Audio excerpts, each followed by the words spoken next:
Cause I can read between the lines, I ain't blind. We unwind what they're really saying, genetically modify what you're tasting. Loan you that college promise, so now you live up in your mom's basement. Redesign time so your mind is always wasted. Programmed to crave the basics, keep the beta in stasis. Pay the state, kid, you're in debt for being born. Messengers are more than just the price for being warned. Don't be alarmed, disconnect from their machinations. Stop subscribing to the folly of own nations. Bone breaking ain't the answer, cause they seek the ownership of souls. Spread the seeds and watch them grow. Break the chains of control. Break the chains of control.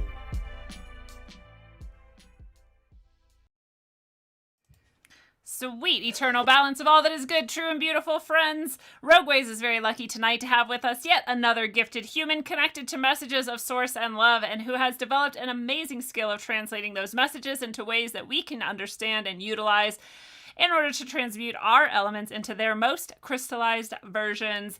Emily Atwood, thank you so much for bringing your gifts here to us with Rogueways and all of the roguesters out there who are so blessed to be able to receive these gifts from you. Hi, thanks for having me. Yes, it's awesome to have you.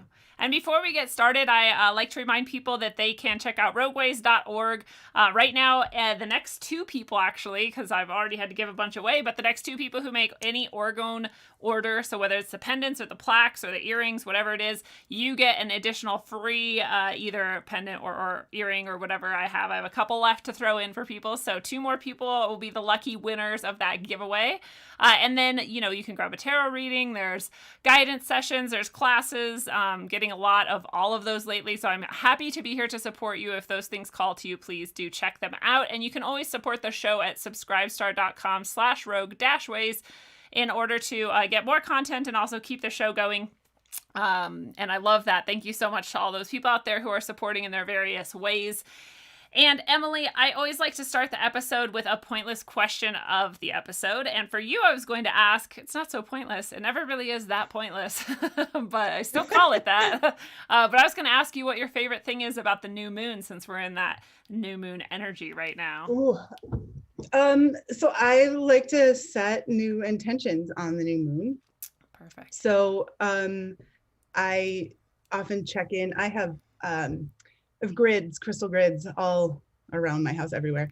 And so I like to check in with those and see if anybody needs to change or be swapped out, or if we need to set a new intention. I guess that's kind of my little new moon ritual. I do the same on full moons and other celestial events that happen. Yeah. So. Oh, that's really cool, because I actually always had that feeling like the new moon is like, this is when I'm going to start something, and this is when I'm going to, like you said, set a new intention maybe, or you know what I mean? But I've always heard from a lot of people who work with astrology and astronomy that would be the worst time to do something, because it's like this empty moon and it has no energy to give. And I'm like, I don't know, maybe I'm weird, but that's just what I do. So that's cool to hear that for you to fill it with all your intentions. Yeah. Okay. That's awesome. I feel much better now. That's how I like to think of it. Yeah, that makes sense to me. And I just always also feel like I don't mean to be like a rebel all the time, but I just do what I feel like I want to do and what feels right to me. And I follow my intuition and my guides. And so when people are like, that's not how you should do it, I'm like, okay, that's not how you should do it. Like, I'm doing it that way. I hear that sometimes too. And that's my take on it too. It's like, well, this is how I heard to do it. Yeah. So I'll just keep doing it that way. I'm good. Good. Fellow rebel, we can unite. Yeah, thanks for your input. Well, awesome. Well, I guess I like to start with most people, so people just get an idea of kind of where we're coming from and where we're at, and before we jump into like the meat of what we might do here tonight. But I am excited for that section. If anybody out there listening, we've got some people here already. If you guys are sticking around, then there might be some fun chances for interaction and messages to come through for you. So just, that'll be cool to look forward to. But I like to bring people back to where it all began. And so maybe tell us about your childhood, or what, how you kind of aimed towards where you're at now. Sure. Okay. So I grew up in Michigan, and I grew up in Grand Rapids, Michigan, in case that makes any difference. But I had a great family and a great childhood. And my parents are wonderful people that I'm really close with. In fact, my dad is, you can see how they've formed me, Yeah. because my dad is a therapist and my mom is a Reiki master.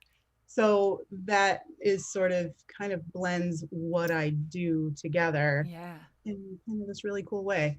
But yeah, so I remember from a young age growing up with a dad who's a therapist, which, you know, you'd think could be kind of weird. And I guess sometimes it was a little different, Yeah. but I would run into like issues with friends or various things like that. And when I would talk to them about it, I would get, you know, like, here's this model that will help you understand what's happening. This is the dynamic that's happening here. You're being triangulated, and like explaining all these various sort of models and things to sort of help you understand what dynamic is happening. So I mean, from elementary school, this was what would happen if I had to bring something like that up. So I can see it now. Your dad is just like pathologizing all your friends and like yeah, right. Oh, and there's a narcissistic streak there, right. and you know, that kind of thing. But yeah, so I do use that, a lot of those models still. And he still will come up with new ones that he's read about and share those. And I'm like, ooh, more to work with. Yeah. That's fun. So anyway, so let's see. So that was, childhood was normal in that way. There wasn't anything traumatic that happened to me, but which is almost abnormal today. It is almost abnormal. Yeah, it absolutely is. But I'm glad for you. That's amazing. Well, thank you.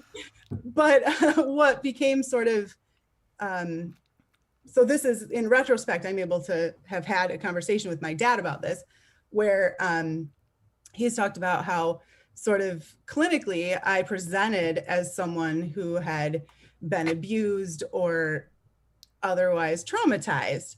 Wow. So I like, there was some depression, there was some compulsive eating and weight gain, and then withdrawal. That kind of stuff happened to me.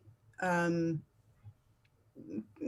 know, it coincides somewhat with puberty, which is yeah. how it's also easily overlooked, right? Right. But so it was as if something had happened, but you know, there was nothing that had. And what I came to realize and can now see is that I was born an empath.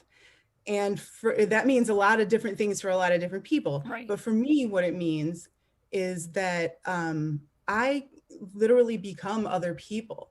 So if anyone is familiar with the concept of surrogation and doing any kind of energy work, that's what I'm doing.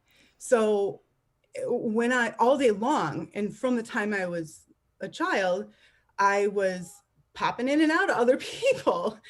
And so the result of that is that I couldn't tell what was mine and what was anybody else's. That in itself sounds traumatic. Like that would cause trauma at some level. Exactly. You're never settling. Like, yeah. So, so that was kind of a strange thing that was happening to me that I didn't know about until, you know, about 6 years ago, to be honest with you. So, if you, you know, in retrospect, if I look at that and think about that from just, even if you think of being a senior in high school and how I'm sort of collectively all my classmates feeling the terror of where I'm going next year, you know, where I'm going to live, how far away I'm going, if I'm going to get into the college I want, like all of that stuff was like, ugh, yeah, so heavy on me. And then, you know, if we just kind of progress that, we jump into 9/11 happened within, you know, 6 years of me getting through, you know, getting to college and getting through college and then entering the workforce. And then it was 9/11, which again is interesting that just passed. Yeah. But again, was a great weight that I didn't know how much of it was not mine, I guess. Yeah. So let's see. So I'll backtrack a little bit. So when it was 1998, 7 or 8, that my mom discovered Reiki and became trained in Reiki, and then ultimately became a Reiki master teacher. And of course came home, and I was the first one that she had to practice on and teach and try it out. So anyway, so that was interesting, but that also means I've been a Reiki master since 1999, which is kind of a long time now and more than half my life. But I didn't fully come into it for a long time. And it was my mom's, it wasn't something I'd come to. It was this thing that she does and that we kind of do together. And she'd remind me, oh, your foot hurts, do Reiki on it. That kind of, oh yeah, I remember. That kind of thing. And then it wasn't until my third child was born, and she was probably close to about a year, and I was in a real rock bottomy kind of place. We didn't have a lot of money. I was depressed. I was dealing with 3 kids all day. Yeah. And a newborn, one of them was a newborn. It was not a good place. And I can remember saying, I called a therapist. I didn't have a therapist at the time. And I called a therapist, and I said out loud on the phone to this woman, I just need somebody who can help me fix myself. Yeah.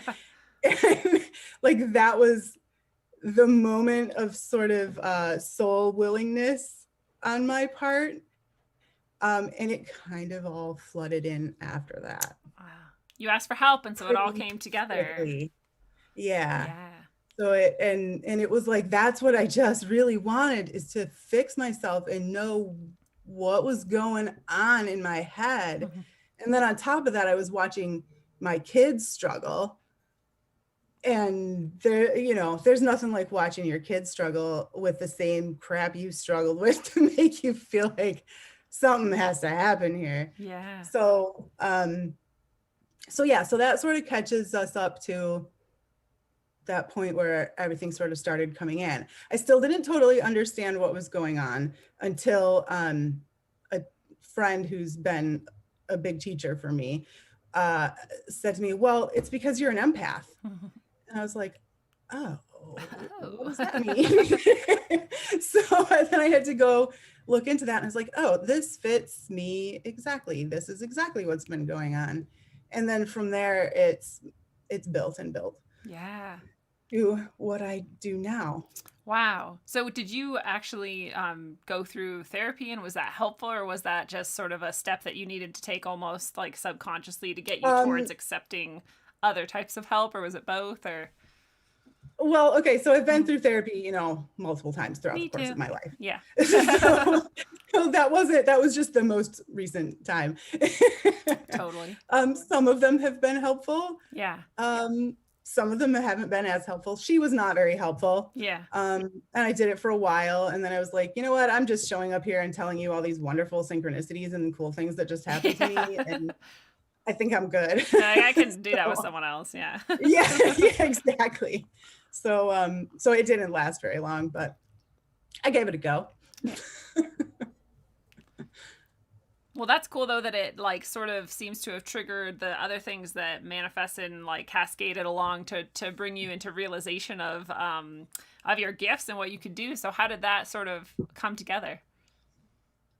Well, okay, so someone had given my mom a chart of emotions, and it was, just this paper. And she made a copy of it for me and was like, oh, you should look at this. And I looked at it, and I was already at this point, I'd been doing Reiki for a long time. So I was muscle testing already and that kind of thing. So I took this chart of emotions and I started working with it. and realized that if I could identify what it was that I was feeling when I was just experiencing generalized anxiety, that I could calm it and make it go away. So it wasn't any big miracle to that. Yeah. It was just that I recognized that sort of the magic is in the acknowledgement of what you're feeling. Yeah. So so I worked with that for a while, and then actually I was probably working with that before the thing came up with the therapist, and I ended up doing that for a while, because that, I would say that already learning to release those emotions had sort of built the groundwork for then the transformation that kind of followed. Yeah. And there was, I did have a moment with a flash of light while I was nursing my daughter in a dark room, and it was like the lights blew on for a second, which of course they didn't, but that's what it was like. And then there were just other things after that, things like, you know, and well, okay, so things like I started to see some things, and I don't really see, my gift isn't visual, right, as a rule, but I would see like faces and like icky faces, like you know, scary vampire look, you know, like on Buffy or something, right? Like these icky looking faces. Yeah. And that happened one day, and I did have to get through, I had to get through all this fear on it. Yeah. And that happened one day, again, while I was nursing my daughter. And I know my daughter, she's so magical right now, but I know she was part of that, why she kickstarted something. I know she did. That's awesome. Yeah. So anyway, so I was nursing her and saw these faces, and I saw it happened 3 times. It was like 3 different faces. And I didn't really know what to do with it. And I just kind of sat with it for a little bit, and then realized, okay, there's an entity in my house, but I don't really know what that means. So what do I do about that? And how do I get rid of it? So I can still remember, I didn't know what I was doing. I was trying to just follow intuition on where I was led.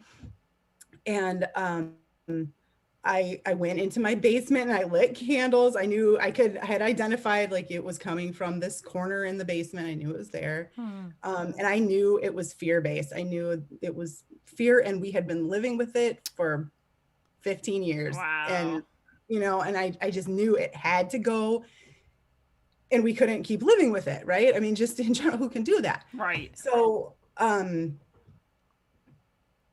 I got to a point where I got a yes muscle testing that it was gone, which is my, you know, I muscle test, and that's how I know that we're done with things. So I don't even remember what I did. Like I said, prayers, I asked my guides, you know, I've got my Archangel Michael coming in and you know, trying to get rid of this thing. And I know I had an awful lot of help, because I didn't probably do it right or whatever. Yeah, right. Exactly. It was just like, just go away. Right. But after that, it took a while for the fear to work its way out. And I had a day, I can remember being on the phone with my mom. I had dropped the boys off at school. I have 2 boys and a little girl. And I had dropped the boys off at school and brought my daughter home, and I couldn't go in the house. And I remember calling my mom. It's like, I can't go in there. You know, I don't know what's going on in there. And it just took a long time for me to get through that fear, and for my body to let go of it. Having lived with it, I had absorbed it for so long. Right. Anyway, so that's sort of the beginning. Yeah. And then from there, I just continued to hone clearing the emotions.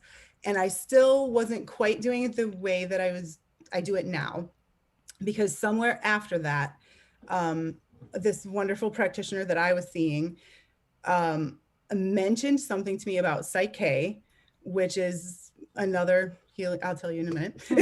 But she had, the way she mentioned it, she said, you can do anything with Psyche. And then she said, the universe gave me Psyche, something along those lines. And I really perked up because I was like, that's exactly how I would have said it, that the universe gave me this thing, you know? Right. And so I was like, oh, that's interesting. So I started reading about it. I didn't even have the spelling right. I had to ask her, I had to call her back and say, how do you spell that thing you were talking about? Yeah. How do you spell it? You spell it. I was going to do that. It's psych, P-S-Y-C-H, psych, K, hyphen K. Hyphen K. Okay. Psych. So it's like psychological kinesiology. Oh, cool. That's what that stands for. So I did take a 3-day course in it, and I am officially a Psyche facilitator, but I don't really practice it because I don't follow the rules of it. That's the theme of the episode so far. Yeah, right? You don't have to follow the rules to get cool shit done. So I say that I don't practice it, but I do, because Right. what it was a leaping off point. So Psyche is all about changing your subconscious mind to create what you want. So if you want to believe I'm strong, you can do a balance. They call it a balance in Psyche, and you can do it where you shift your subconscious thought pattern from believing, and it's all through muscle testing, from believing I'm weak to I'm strong. Cool. So that helped me. Drink of water. Yeah. Because then you're able to get rid of any old beliefs that are holding you back and change them into the beliefs that are setting you free. Right. And just the skill of, and I'm also a writer. I went to college for writing, and so words come really easily for me. So, so I was really good at identifying what the correct belief statement would be, what I needed for the situation that I was in, that kind of thing. And it helped tremendously. But what I started to notice was some stuff didn't stick. So I could believe it in one day, and 2 days later, I could tell it had shifted back. So that was where I was trying to figure out then, okay, what's the deal here? What's really going on? And why do I keep snapping back to this old belief system? So that's where I started going back into ancestral lines, and eventually to past lives. Even before I did past lives, I wasn't doing them in any way that was like, oh, I'm clearing a past life. It was just sort of, I started off by figuring out when I was. So I was working with like, oh gosh, I'm going to forget the name of it, but there's like a big chart that the timeline of the earth, there's a word for it. Is it the And I'm Yugas? totally, No, it's more precise than that, I'm sure. yeah, I'm blanking. It doesn't matter. So I started using that, and I'd be like, okay, we're going all the way back to the Devonian period, and we're going to clear all the emotions that come up around that. And so that's kind of where I even started before I got into like humanity. So whatever I was clearing then, the earth herself trying to get things started, I don't have a good sense of what that all was, the first organisms, all of that. Right. And then just it gradually, through my guidance, I was led to the way I do it now, which is, I don't know, I could probably break my own rules and do it easier than that too, but it's the way I do it now. So there it is. I love that you're sharing this with everybody, because I think there's just so much misconception with people about how, who has gifts and like what their gifts are and how you get to understanding it. And I think people out there, I'm sure we know there's tons of people out there who are probably listening to this who are like, I don't know, I like maybe have a gift, but not really. I've never like experienced it. I don't like, you know what I mean? Like they're just for sure disconnected from that. And like hearing your story like really brings it back to earth. Like, yeah, you don't start it like, I can see everything perfectly and I know everything. And like, here's the thing. It's like you're like learning as you go, and you're perfecting your skills as you go. And perfecting isn't even the right word, but increasing them. Yeah, honing. Thank you. And so I just like that message is being shared, because I think everyone out there can reflect and think to themselves like, yeah, I do have gifts, and maybe I haven't honed them yet. I could if I want to, and I'd probably be guided if I asked for help and develop them. And maybe they're different for everyone, whatever. They're not all going to be whatever you're about to share with us and describe, right? But they're still like, we all have intuition, and we all have our physical bodies knowing, and we all have these things that we can use and grow on. So I just like bringing that back down to earth for everyone. So thank you. And you're welcome. And that is really huge too, because not only did I not really know about my gift, I had tried to shut it down as much as I possibly could. And this is probably another important thing to share. So following 9/11 was the first time I tried antidepressants. So that was, just couldn't shake that. So I tried, well, we don't have to talk that, but I tried an antidepressant, and it was anti-anxiety, whatever the whole thing is that they do now. Yeah. And it shut me down so bad. It was terrible. And I took myself off of it, not even a year. And I just went cold turkey on that little sucker. And, cause I realized I couldn't cry. Yeah. So it wasn't that I didn't feel like crying all day. I physically could not cry. And it was terrifying. So I took myself off of that, which was a bad choice, by the way. If anybody's taking one, don't try to cold turkey yourself, please. Taper. Yeah. Step slowly on that. But I did, I got through that anyway. So then it was maybe six or 7 years later, and I did go on another one, which was gentler on me, but still shut everything down. And the reason that time was that my grandmother had died, and she had pancreatic cancer, and she was like healthy, and then she was not, and then she was gone. And it was, I was close with her, and it was hard. And then this thing kept happening following that, where my skin was buzzing. And this was a thing that I had come to associate with anxiety, where I could just feel like jittery and buzzy all the time. And so that was finally, I was like, I can't stand that anymore. I'm going to go to the doctor. I'm going to just get the stupid pills and take them. So I took them for a long time, probably another 6 or 7 years. Wow. Yeah, I'm trying to think how old I am now, but yeah. It's hard to figure out. Yeah, let's do a math problem. So anyway, it was a while. And that time when I did go off, I went in itty bitty baby steps. I'll tell you that. Yeah. But what I realize now is what I was feeling that I attributed to anxiety was energy. And I feel that now. And that's what I feel when guides are visiting, or when there's a ghost nearby. Somebody, I guess I use ghost but I mean someone who needs to be crossed over is what I'm referring to. When I feel those kinds of high vibrational energies like that, especially with higher beings, angels, and that kind of thing, I buzz all over. And I sure wish I had known that that's what that was. Because I think the trick is on that is that I think when you have that level of anxiety and that heightened vibration that starts to make you buzz like that, you feel alone, and you feel like there's no one to talk to, and that kind of thing. And it's like that Footprints poem. Yes. Wow.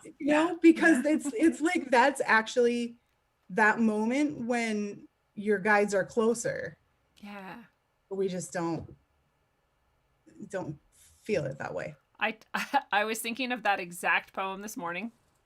And I was Really? thinking exactly about how many of us feel alone, and then actually we're constantly surrounded by these, beings of light and love who just like are rooting us on, and we're just like not aware of it. Just like you're saying, you felt that buzzing and you're like misinterpreting it as anxiety and mental illness, and that you have to medicate it away. And It makes me so sad that in our society we have no framework or support or education about anything spiritual except in the guise of, some religions, which can help in some ways, but most of them don't at all.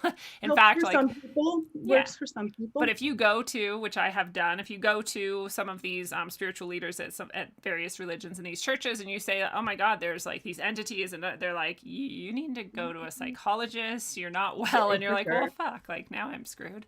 So it's that again, I think is nice for people to hear and relate to that feeling, because so many of us have felt alone when we have been dealing with things that aren't always explainable, or that we've never been given a framework for understanding. And of course we would misinterpret it as mental illness, anxiety, because we live in this materialist society that only looks at things in black and white and chemicals and all of this. Right. That's all there is. So that's what it is.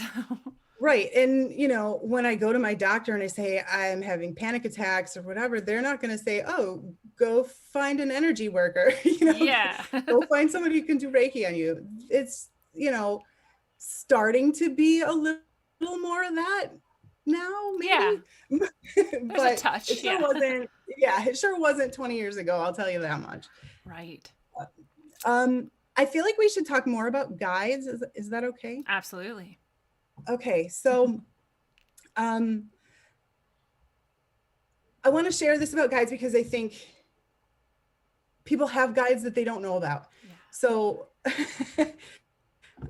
everyone has them.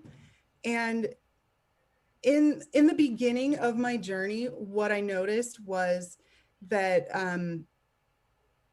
the beings that were guiding me were largely my family.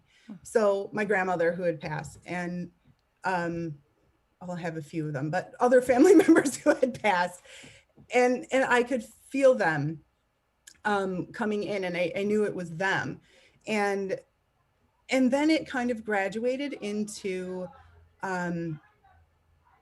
other people giving me names, and I would be lying in bed, not even necessarily names, but coming to me and making me aware of them.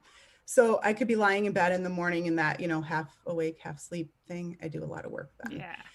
That's a great space, that liminal space. Yeah. So that was, so they would kind of come through, and I would get names and famous people sometimes. And it's like, "Oh, Gandhi's here." Okay. Word. Yeah, right.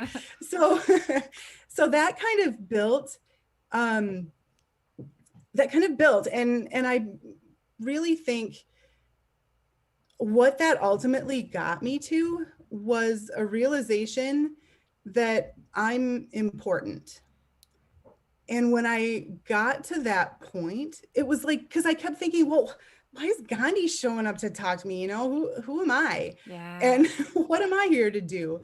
And it was other people too, but just as an example, we'll do Gandhi because he was one of them. So anyway, I kind of lost where I was going. Where was I going? What I love about what you just said is that exactly that point, that you are important, and that, because I think that's another thing that people who are experiencing various types of things, and everyone out there, it might be slightly different for them, or might be totally different for them, but you're experiencing these things and you're wondering what it all means. And I think so many people, especially empathic people, or people who are, there's just a lot of us out there that would really want the limelight or attention, or don't really think that we have all these conflicting ideas about it, and just accepting that A, it is happening to you, and that B, that you are important, or you are someone who can make things happen for people or help people or whatever it is. And right. it's like that thing where people say well, you're the chosen one, and so is everybody else. It's like you're not. It doesn't mean that you're the one, but it just means you're the one. You're the one to do this right here, right now, and it's important, And I don't, right. So, and that's the thing that I'm about, the important piece of it that's important, is that I'm not saying that I'm more important, that I'm important enough to be necessary to something else, but I'm important to the whole. Yes. And that's the key. And it's we have so many self-worth issues. Yes. All day long we have all our self-worth issues. So it's really hard to believe and really accept yourself. Okay, I'm important. I'm here to do something. Like there's a reason for all this. And when I sort of made that realization and made that mental shift into, okay, I'm important, all of a sudden, all those guides went away.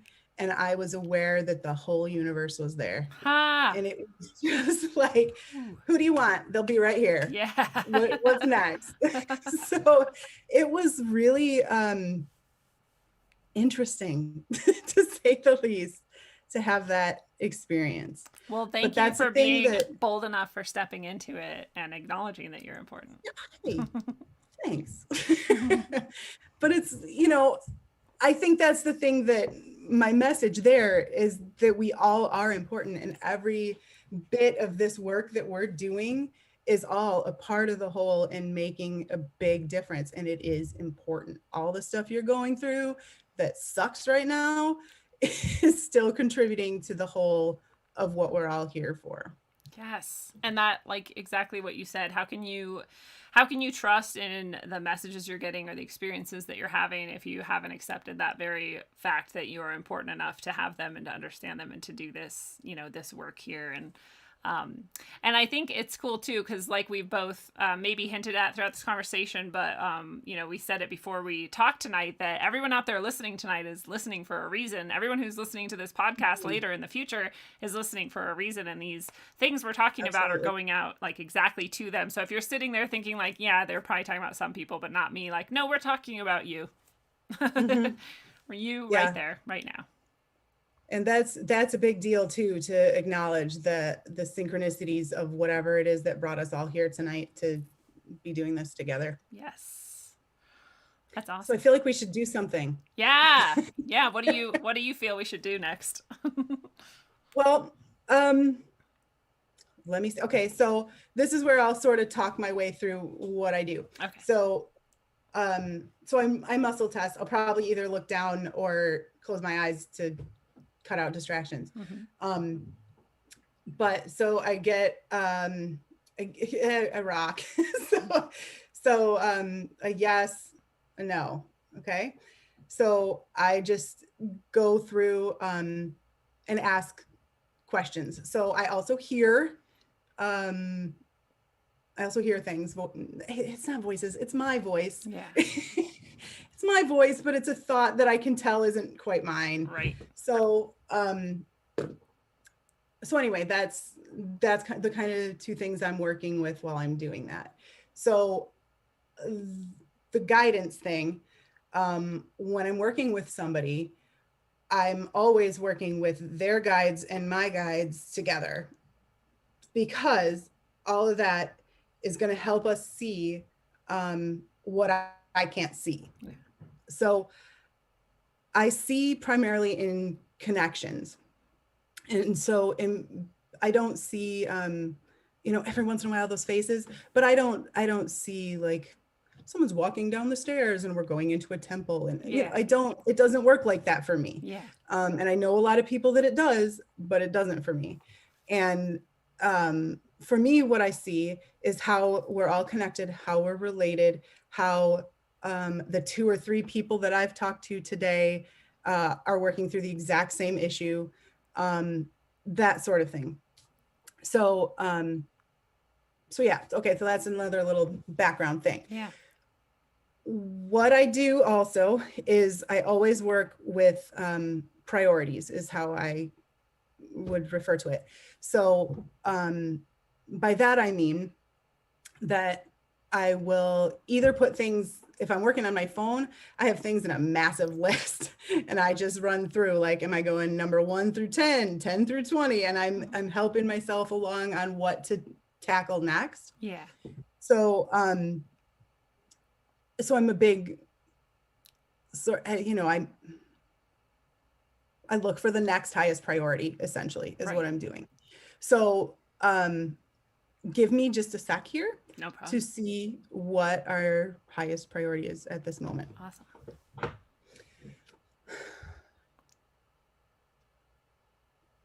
I have to talk about your guides. Haha.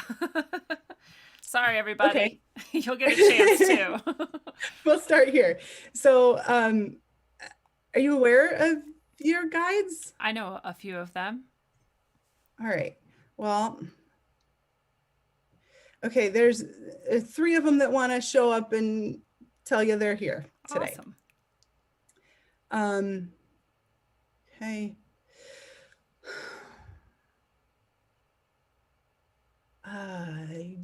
Your sister. Wow. In this life or another? I feel like it's another. Okay. That makes more sense.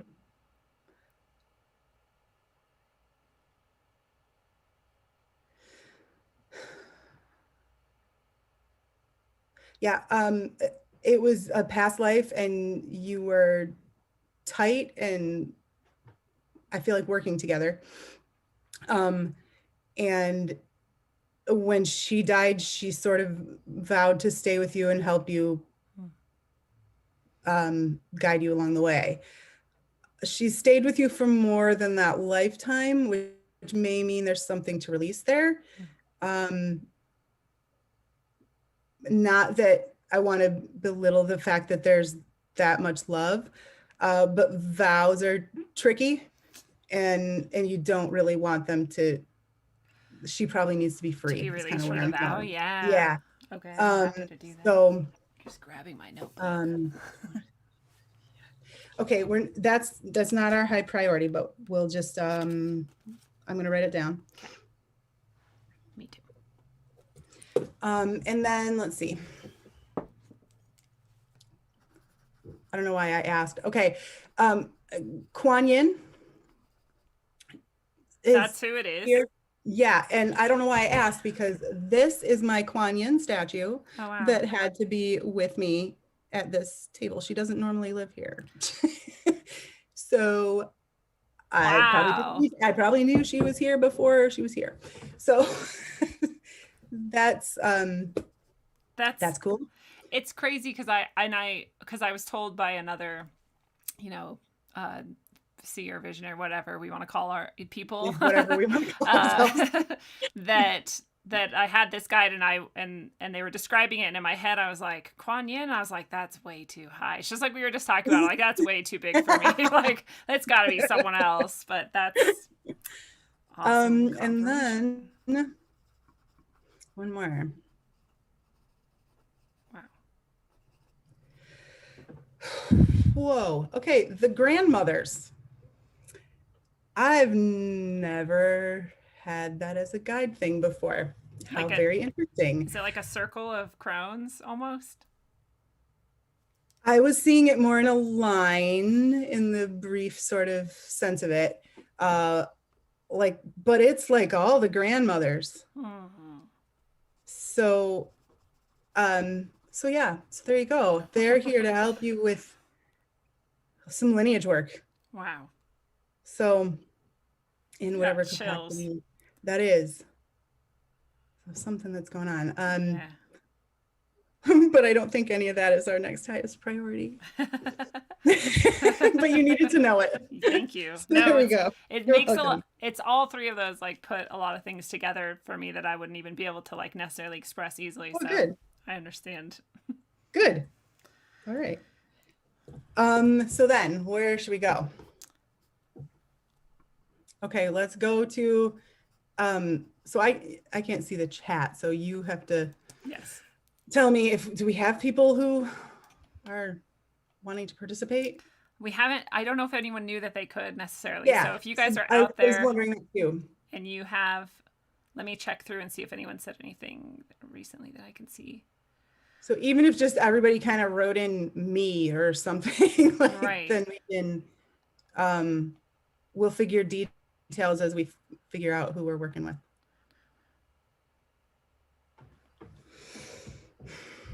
How about while we wait for that, how about if I do just kind of clear us collectively, the group that's here, and we'll start there while we wait for some people to pop in. Yes.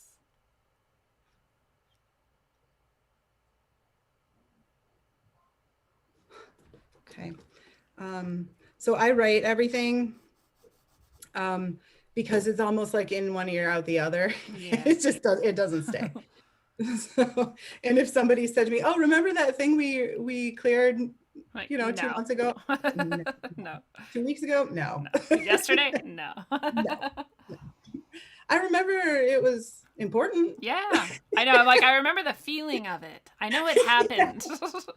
Right. We've got 4, and people are using their screen names too. So Yeah, that's fine. Okay. I'm good with that. So we've got Rebecca Hlosnick, not a screen name, that's her name. So Rebecca. Okay, so here, let me just, before you go, I'll just muscle test as you go, and we'll stop when we get a hit on somebody. Okay. So we have All right. Rebecca Hlosnick, Okay. Mabel Freeman, Joseph Correa, Stephanie Martin, 4 World Peas, Jeremy Harbin. I don't know if I said Stephanie Martin. Yeah, no, keep going. We got Lindsay Smith in the house. Not her this time. Yeah. Gordon oh, he stepped out. Okay. Chad Clemens. Billy Harmon. Yeah. Okay. Billy. Okay. All right. Billy, I see you on Twitter all the time. Billy's like my only Twitter friend. Oh, nice. Hi, Billy. Okay, so let me see what we are going to work with here, and then we'll, I'll maybe have to ask you some questions about what we're doing. Because I'm reading emotions, not minds or circumstances. It'll all work better if I have some detail to work with, which is partly because I do work in C and connections. So I can do the work without any detail. I could go ahead right now with Billy Harmon without anything else, but we won't learn much from it. It won't, there's no way to connect the dots on it. So we'll attempt to make this work with the method we're using and just see how we go. We're right. Pioneering. Yes, exactly. So for Billy, okay, we're looking at some ancestral lineage kinds of stuff here. So we want to go 3 generations back, dad's side.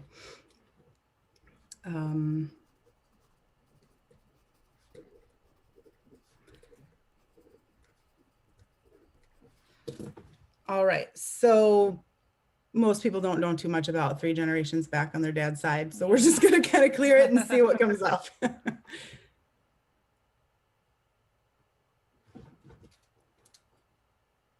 Okay, so I got the emotion crying, which is funny because it's really more of an action, not an emotion. But we're talking about what sort of gets us to that feeling where I'm gonna cry. So usually that's sort of a sense of helplessness or hopelessness. Sometimes it's also like a petulance to it, or stomping our feet. So this one is feeling hopeless.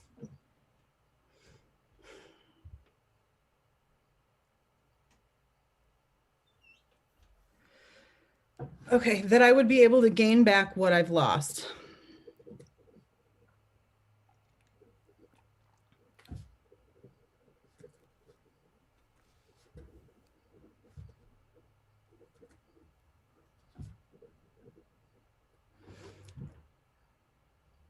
So anxiety.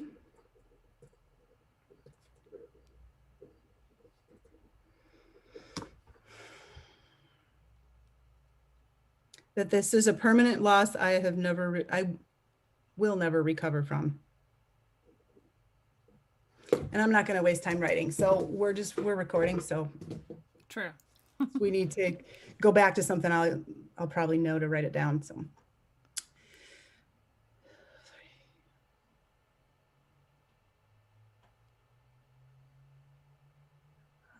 sadness,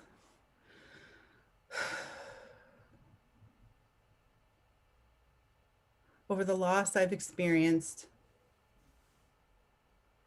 But man, it doesn't feel like, this feels more about money than family and personal loss. I almost want to go gambling.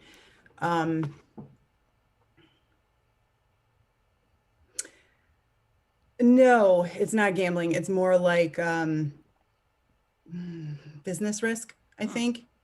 That kind of a gamble that maybe didn't pay off. Okay, I think we're good here. Still on Billy though. Okay, four generations back on dad's side. So that puts us just one generation behind.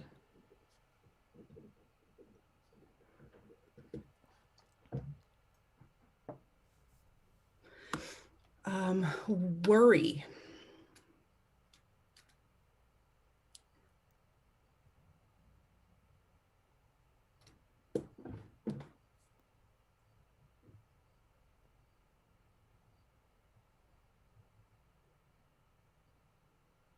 I've made a mistake I can't recover from. Okay, anxiety.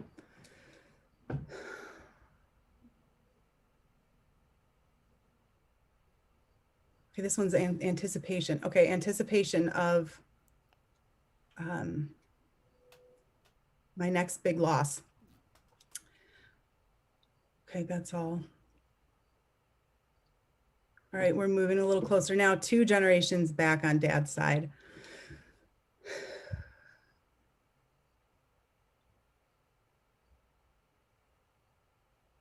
Okay, anticipation, anxiety, that's anticipation again.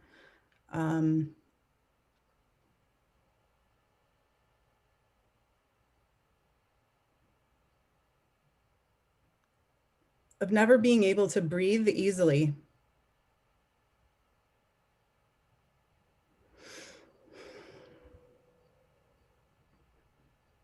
Anxiety.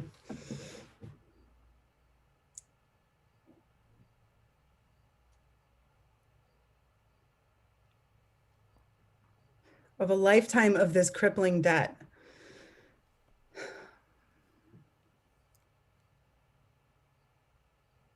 Okay, we can go to Billy exactly himself now. Himself, right? Yeah. Do we think Billy? Okay. Yeah. Okay, anxiety.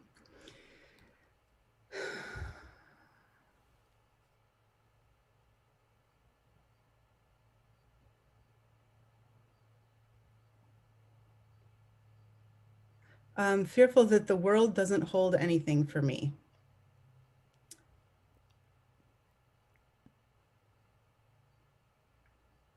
Okay, I got another anxiety. We're working with a pattern here with all these anxieties. So, okay, we're just going to keep clearing. Sometimes when there's a pattern, I start to look at, do we need another past life? Is there something else I'm missing? So, but we're just clearing it. There can be plenty of anxiety in any of us. Yeah.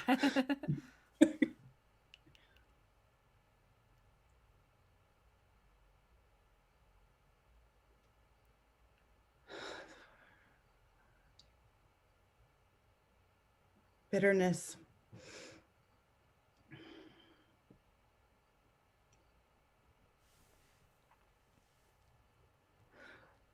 Over the lengths I've gone to achieve. Yeah, okay. That's the whole thing. Anxiety. Fearful that I will always have to work this hard.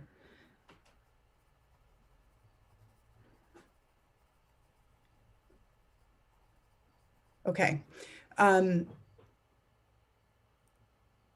So I'm getting, we're actually done with Billy. I hope that resonated. I don't have the, this is where like I can't make the connections. Right, because he's not Right. So, and I don't know him from from anybody else, but I hope it resonated. Me too. And We'll hopefully hear from him what he experienced in that. I know in other chats when we've done things similarly, sometimes someone doesn't get back to saying anything for a while because they're like reeling from it all. So that might be happening as well. Oh, but Lily, I'm sorry if you're reeling. And also it was interesting for me and probably for some of the other people listening to notice how that went like this pattern is repeated throughout the generations, almost like it seemed like those are all connected, and maybe that's really obvious. Sure. Or you're like, that's the whole point, but that's just what I noticed. That is the whole point. But thank you for pointing it out, because to me it's maybe obvious, but you're right that maybe it's not. So everything is patterns. And if you think about, okay, let's just break this down a little bit here. So all the energy that's here now has always been here. So it's like yes, new energies come in with the new moon and that sort of thing, but we're not, we're recycling our energy all the time. So the energy of Mother Earth and those first organisms is still here, just in a different capacity at this point. So, so all those things make up patterns. Now, part of my goal is to go back to the beginning of the pattern, to release it so that it is gone forwards and backwards as if it never were.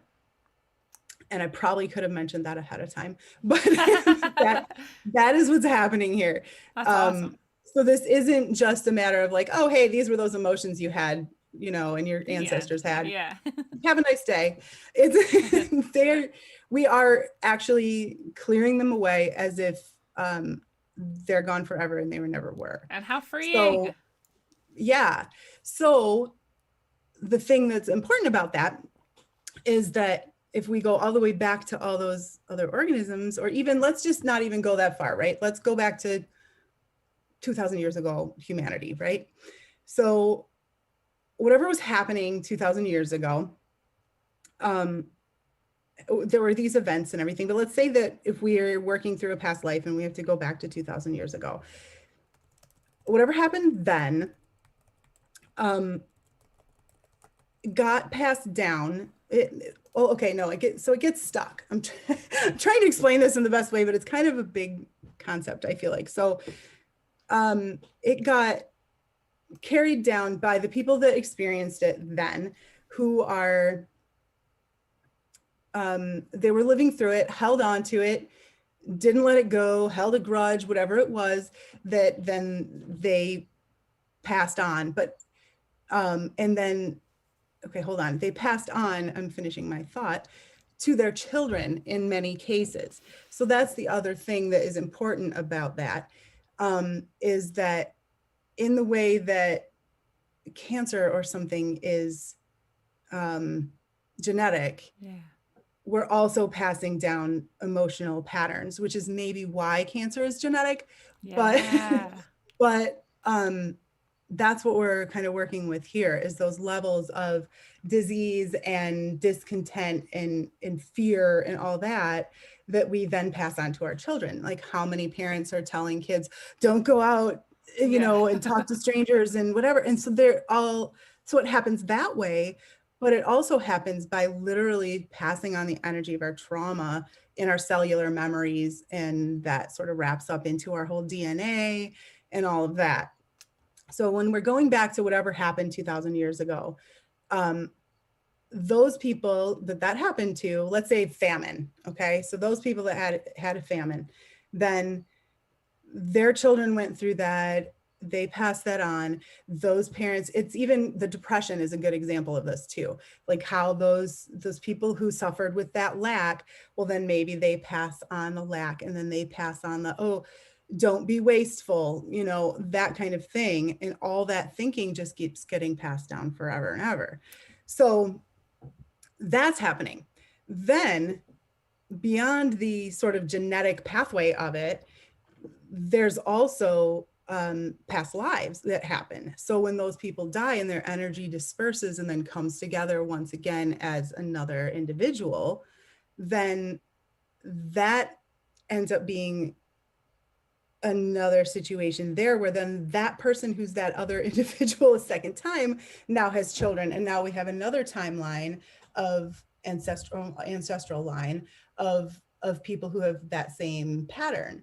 So it starts to be this whole super tangly mess that we can go back and clear that one event that then unravels all that other stuff. Yeah. Which is also time travel. Brings me back around to why we are using priority to determine where we're going next, is because it is a lot like trying to pull apart a knot. Yeah.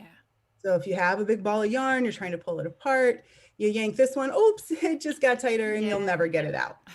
Or you find the right one and then whoop, it all falls apart. Yeah. So that's, you know, the other aspect of why we're asking for who to work with next. Awesome. So who do we work with next? Awesome. All right, so let's go to maybe back, should we go back to the top? Well, we've got a few people who came in after Okay. 2. Okay, here we go.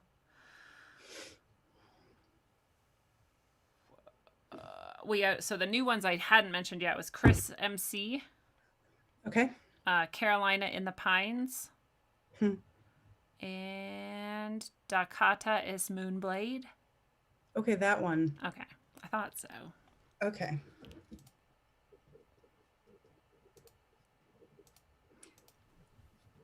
Okay, well, I'm not quite sure what to call you, but I'm going to call you Moon for now. Dakota? Okay. So thank you. And let's see where we're going to go. Okay, let's do a past life. So when I do a past life, I'm looking to clear it. So it's not regression. I'm not trying to tell you a whole big story about anything. Sometimes stories come through like that, but generally we just sort of get an idea. And then we clear it because that's the goal.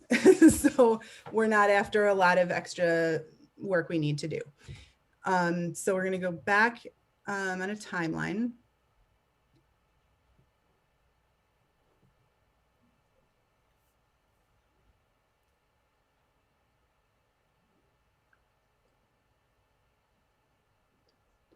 Okay, 822 AD. I still use AD and BC. I just like them better. You're good. I'm breaking rules.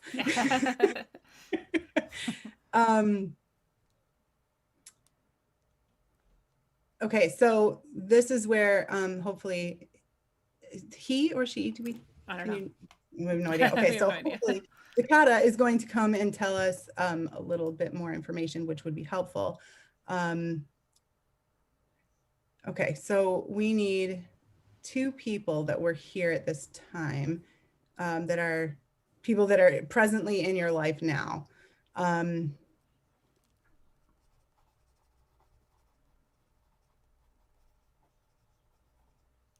Okay, so we have Dakota. Dakota's a he. Okay, and we're looking for a family member. Okay, someone from work. Maybe not this current job. Hang on.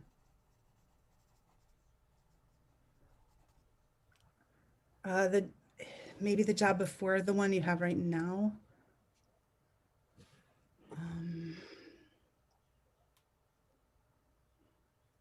Female, I think, if that helps. And then one more is your dad.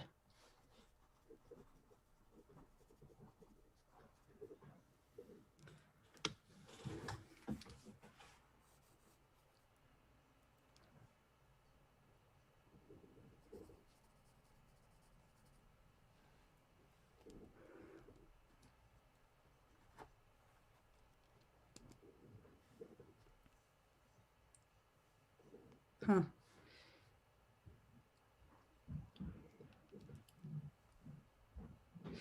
Wow. Okay. So what I got was that they were all three the same person. Whoa. I get that with two people, all three people is the same person is definitely more unusual. Wow. So remember when we were saying just a minute ago how the energy disperses? Yeah.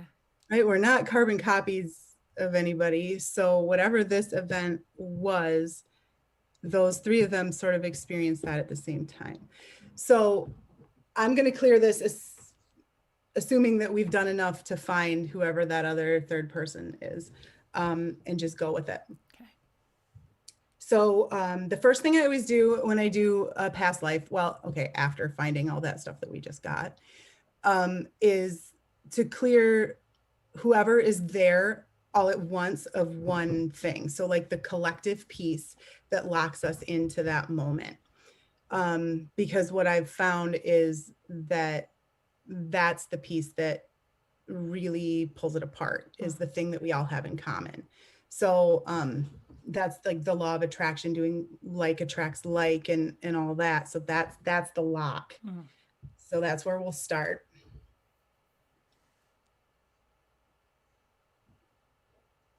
Nervousness.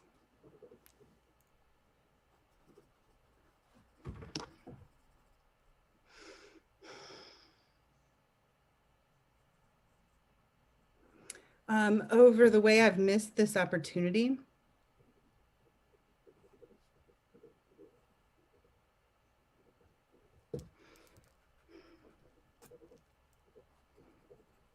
I thought about something I want to talk about when we're done with this. I'm trying to write that down real quick.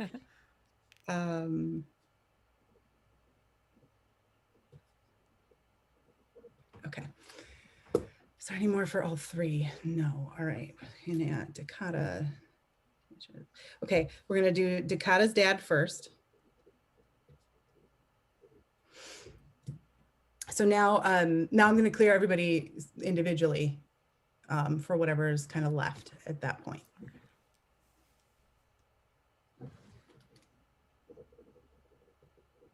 Okay, anxiety.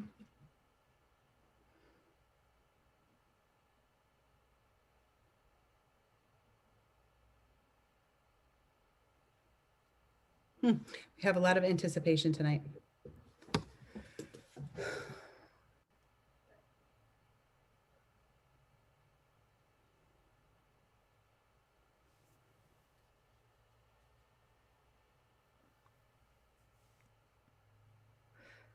The last time I will fail someone.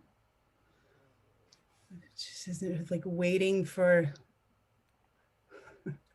this is like maybe the sense of this had better be the last time I drop the ball. It's kind of an odd phrase, but no, okay, that's all for his dad. Okay, Dakota this time.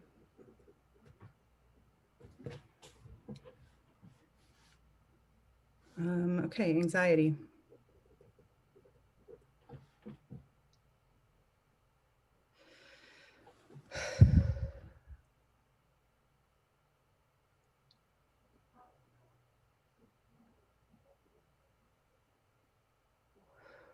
Anticipation of letting go of my panic. And I feel it like a band across my back all of a sudden, which is somewhat akin to a panic attack. So maybe we'll take another look at that when we're done too. Okay. And then I feel like this is a boss, this other work person. So I'm going to go with boss because that's my sense of it.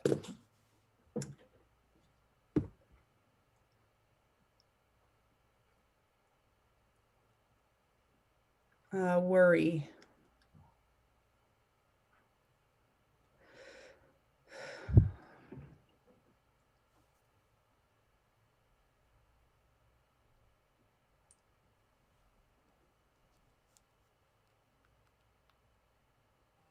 That this is a lost cause. Okay, and there's another one. abandonment,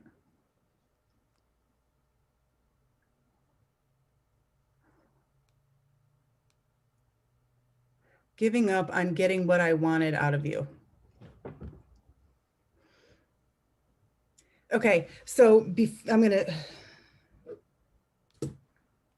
talk about the thing that I made a note about before I move on to, I want to do a little panic work around that. So we're clearing all this stuff, and it's negative and it's dark and it's not pleasant to sit here and go through. So the thing is, much of what I do is that. So it can be uncomfortable. It's sometimes uncomfortable for me, but for me now, mostly I just am like, yeah, okay, gone, see ya, get out of here. We don't want that anymore. And it should be mentioned that plenty of us have had past lives with people that have been positive experiences, right? But those aren't the ones that we need to get rid of. No. And what I'm here to do in general every day is release the trauma and the shit. So I'm sorry that it's not feels, happy stuff. Yeah. Yeah, right. Like, I'm sorry that what we're gonna find is dark and ucky, basically. But that's because that's what needs to go so that we can be more free. And I feel it like you know, that it is this joyful thing nonetheless, because when that shit is gone and you're free from it, you're like, wow, I can breathe easier and like things are better. And you know, like it's just a lot. I feel like this is how you change the world, you know, like everything you've been describing is exactly like you change the future and the past, and you change right here, right now, just by doing these things. And that's what an amazing thing, you know, like that's great. So it is. That's how I feel about it. But I also like, because it's not usually like as sexy as like movies and like whatever want you to like think it is. Like you're gonna go find out you were a princess in a castle, and it's like maybe you were, but that's not what's you're gonna come. Like you said, that's not what's gonna come up to be healed. We're doing here. Yeah. So unless that princess was, you know, abused or forced into a marriage, or there could be some situations where that might come up. True. But yeah, that like happy-go-lucky piece of it, that's not what we're doing. Yeah. So I try really hard to like make it kind of light about it. And you know, I make an effort to have this feel like, yeah, we're just chatting with friends, and yeah, all right, that came up. That sucks. Let's move on. Yeah. So you know, I don't want to dwell on it, but I felt like, you know, it's yucky. So I felt like it needed to be addressed. So anyway, I think that's awesome. Let's look at some panicky something that's going on here for Dakota.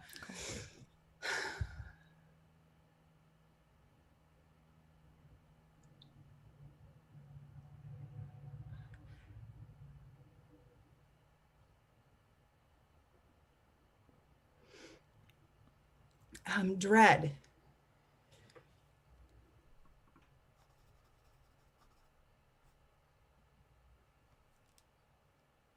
Of the next time I'm on the spot.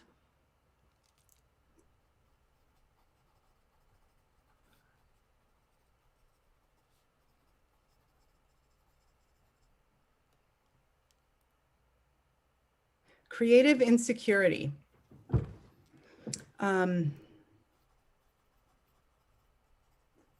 Okay, so let's talk about that a sec, because that's a funny one too. So creative insecurity is, I think of it, it can be writer's block or that kind of thing, but generally I think of that emotion as having to do more with what we're creating in our lives.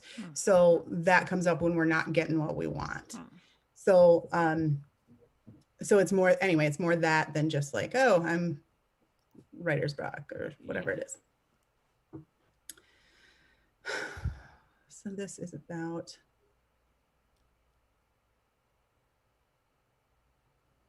it's about being a disappointment. So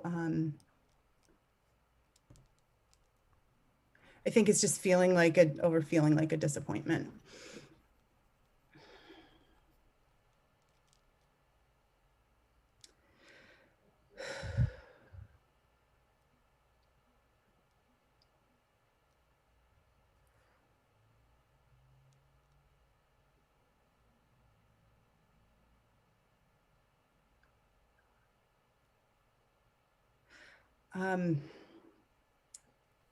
bitterness.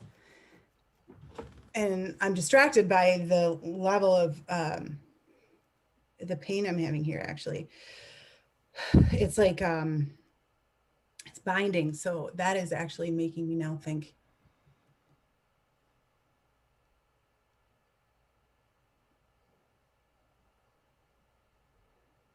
Okay, let's go ahead and do that. Is there a past life? Sorry, I'm not talking to everybody. Hang on just 1 second. All right, someone has him bound somehow. Let's see. It goes back.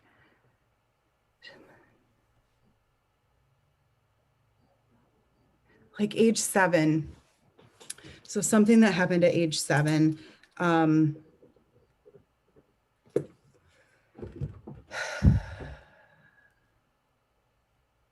You know, and I'm just going to clear it blind without knowing what we're dealing with. But, you know, it can be a weird friend thing. It can be a teacher yelled at you. It can be you moved. You know, so many things can happen at 7, or it can be mom died or something. And I hope it's not that, but it can be like a big trauma or a little trauma that can still lock us up just as much. Yeah. Like the hair that broke the camel's back. Yeah, right. However, I'm supposed to say that. I knew what you meant.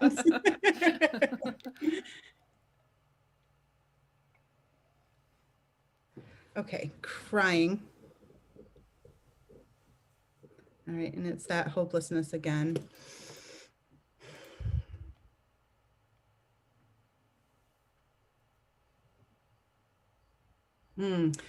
That I don't know what I should be doing.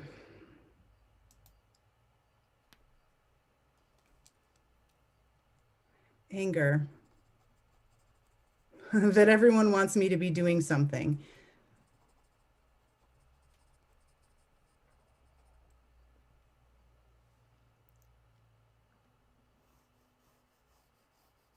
Humiliation.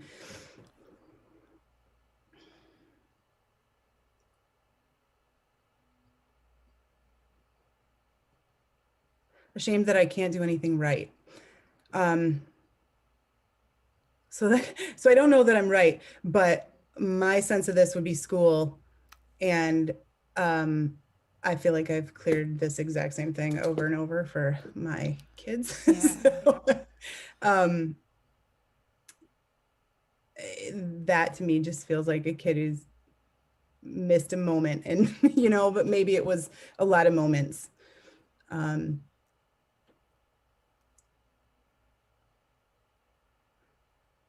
Anger.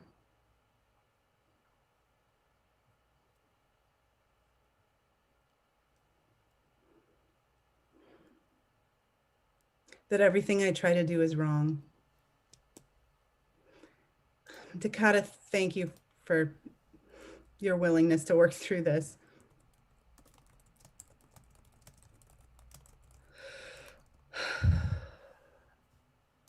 Okay, I got another anger.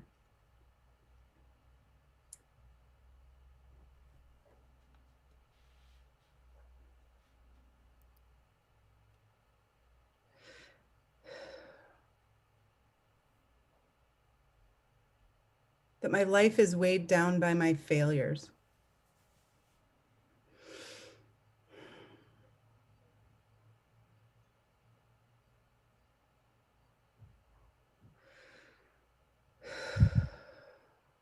Blaming myself.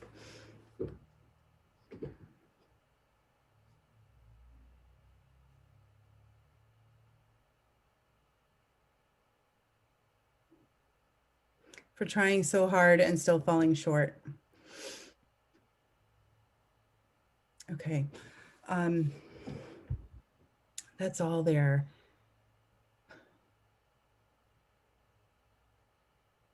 Okay, I think we're ready to move on. Can I say, Dakota said Yes. that you were amazing, that you were right, and then said, sorry for making you feel this, and I know that now nobody's upset for feeling this. You don't have to apologize, right? Yeah, no, I'm thrilled. Okay, so if I'm right, like about the school thing and all that too, um, that is so many kids. So anytime I ever get to work on that, that's a big hot button for me. Yeah. My kids experience this at school. I know a big portion of what they're dealing with is being empathic and absorbing everything that's happening. And that's a reality for so many kids that don't have anybody to say that's what's happening. And they're being medicated and they're being forced into boxes they don't fit in. And, I could get on a soapbox about this because I feel really strongly about it. But it's a tough system. So we'll just kind of leave it there. Yeah, it's nearly impossible for on. people who are creative and empathic and soul-based people to fit into this fast-paced, pay attention, like here's all the details, like funnel them in, do this with them, and you're like, oh my God, I was still just like feeling the thing that happened. Like, what are we even doing? Like, it's messed up. It's inhumane. It is. And then beyond that, though, when you've got these kids who are also feeling all that stuff coming from their neighbor Yeah. and every other kid in the room, and then they're feeling whatever their teacher's feeling, and whatever happened on the playground at recess, it's Right. like, how do you suss that out and sit there and go, oh yeah, I'm ready to do math? Yeah, for sure. It's pretty rough. Yes. Yeah. So anyway, thanks for that. That's good stuff to get rid of for all of us. Yes. All right. So Thank should you. we find somebody else? Yeah. All right. So we'll go back through the list. Okay. Okay. Or I'll just go up from the bottom now to make sure people are still around. Sounds good. We got Jeremy Harbin. Chris Phoenix. Lindsay Smith again. We're just both laughing because we both know that Lindsay and Emily are very good friends. Yeah. Stephanie She's a Martin. kindred spirit. Stephanie Martin. Okay. Four World Peas or Art.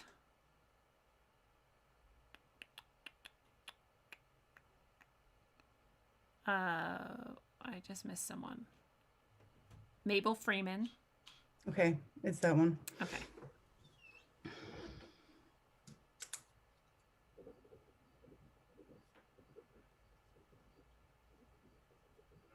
Okay, so let's see what we need to do here.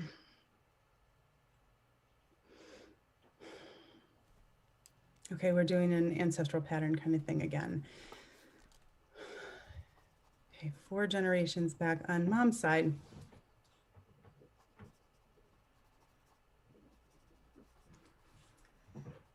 Three. Okay, so crying. Okay, this one's petulant.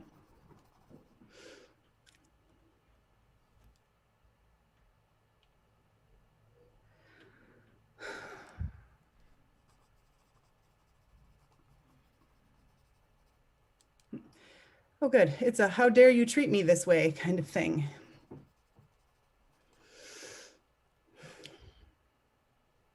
Which could be anything again, but feels heavy.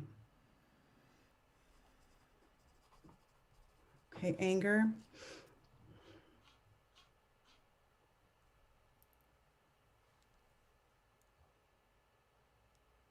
That I feel lost. And also overlooked. So lost and overlooked. Okay.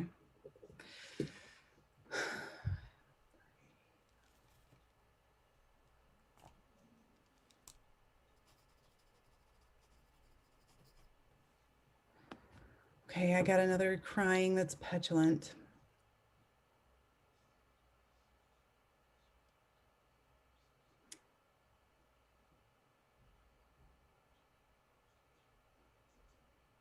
I'm lost without your love.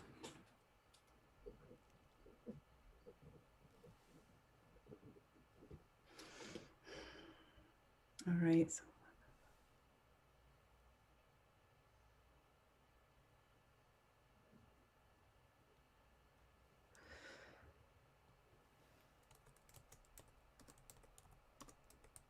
All right, we have guides here again, actually, for Mabel this time.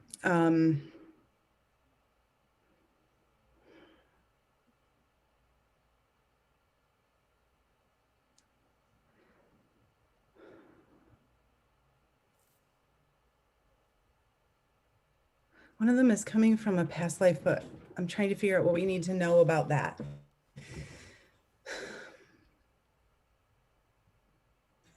Okay, so it's someone who was your mother in a past life.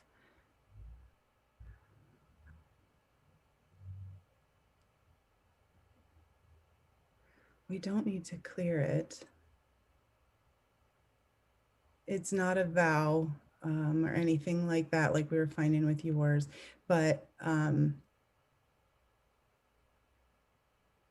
she just needs to know that there's mother's love around her and carrying her through. Okay, and then there's one other.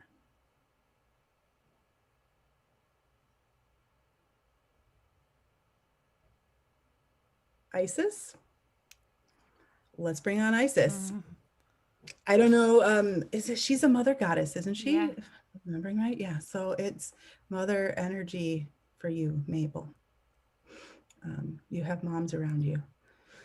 Okay, so let's see. Let's move on another. Okay, so sorry, I'm just kind of jumping right past No, that, you're good. but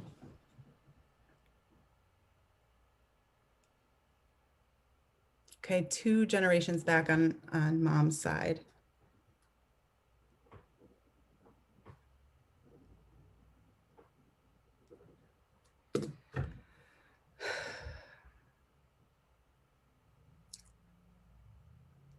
Okay, crying, feeling hopeless.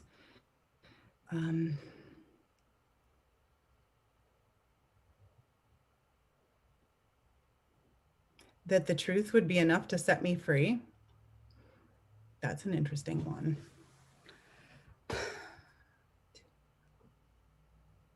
Anxiety.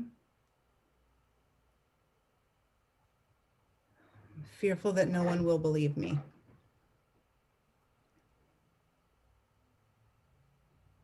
Okay, so we're going to Mabel's mom now.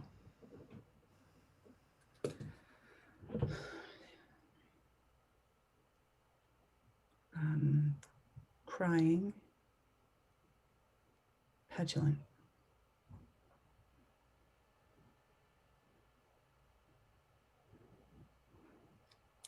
Don't break me.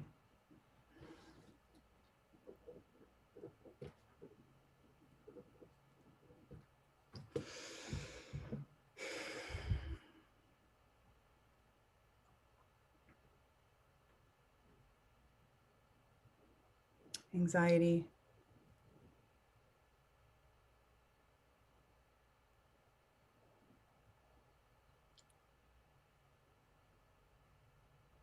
I'm fearful that I'm so wrong, I need to be corrected.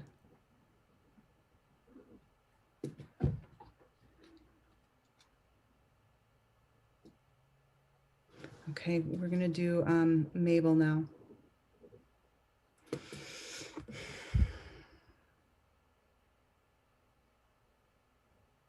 Anger.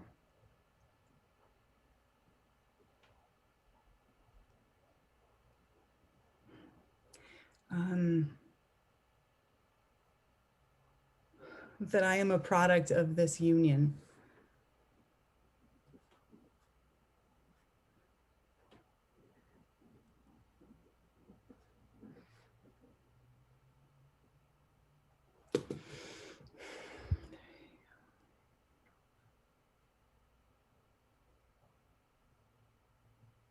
Okay, petulant crying again.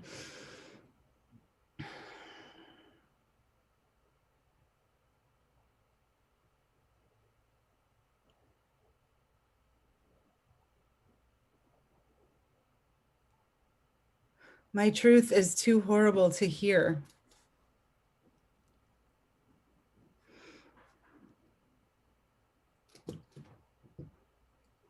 I want to hold your hand, Mabel.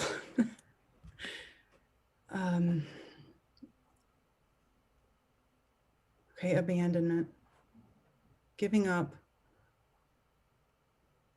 Unbelieving that anyone is here for me.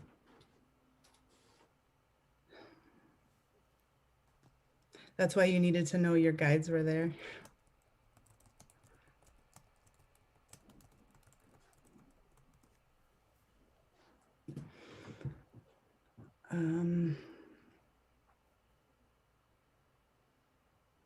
Okay, I think we're finished there.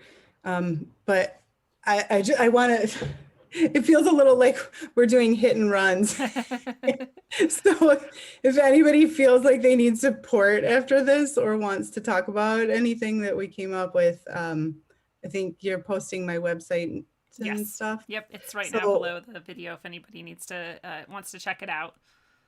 Yeah, so my email and phone number are there, and you can email or text or whatever.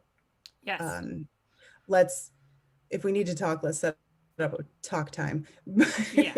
But text or email, and we can definitely do that if we need to. Yes, you're not alone. Okay. We're here. Yeah. I'm here too. I got you guys' back. Yeah. Excellent. And I'm sorry if you guys didn't know what you were signing up for. Yeah. That's why you came. I love it. I mean, I don't like the achy feelings, obviously, but like I love the freedom and the clearing, and like that people can connect and feel supported, and it's a beautiful thing. We have John Estes who just showed up. Okay. And Rebecca Losnick is still here. Okay, Rebecca. Oh, okay. If she's still here, but I get a yes on her. So let's go there. Okay.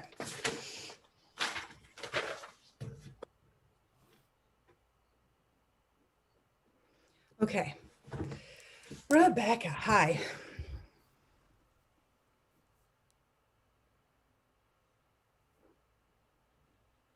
Okay, we need to look at this lifetime for her first anyway. So let's go to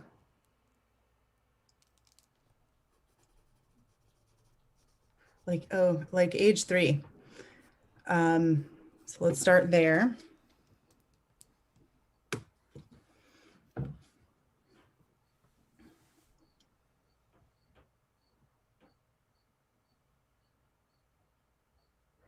Okay, so I got petulant crying again. That one likes to come up. It's kind of a stinker. It doesn't really give me much to go on. It could be about an awful lot of things. Right.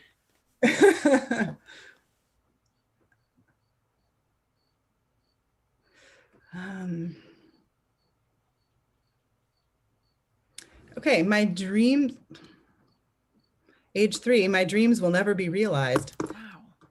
There's one that came from somewhere else, right? Yeah.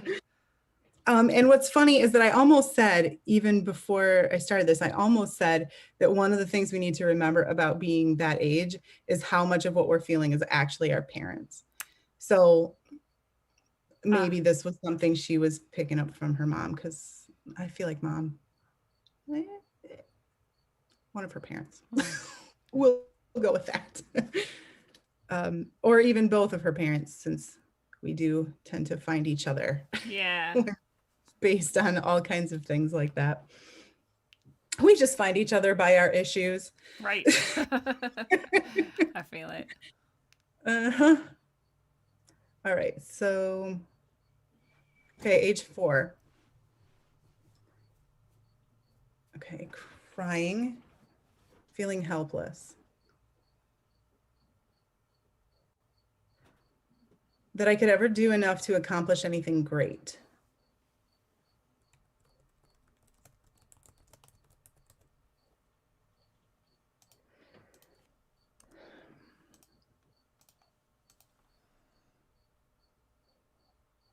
All right, we're going to look at a past life for Rebecca.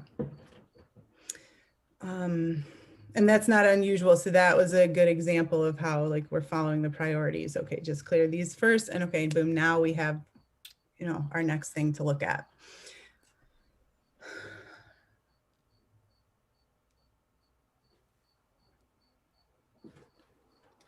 521. Okay, we'll do BC this time.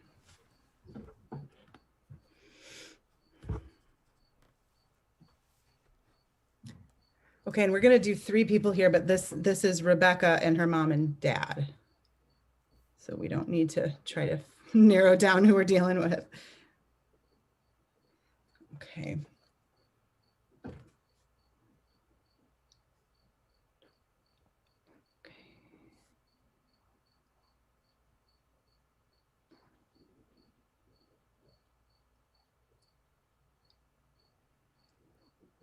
Okay. Okay.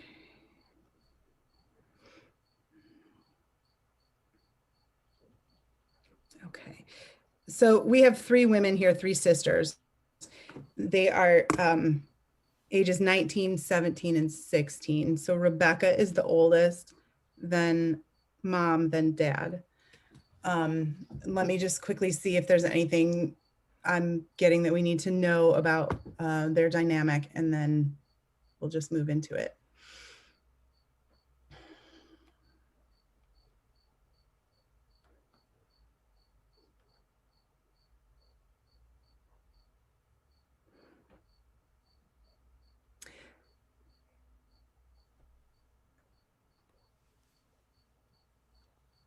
I think they're like half siblings.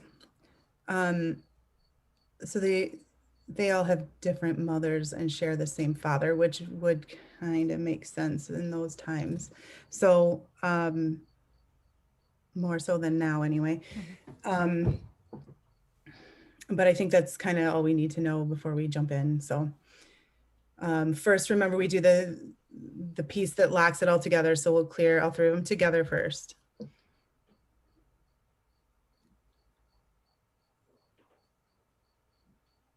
Crying. Petulant.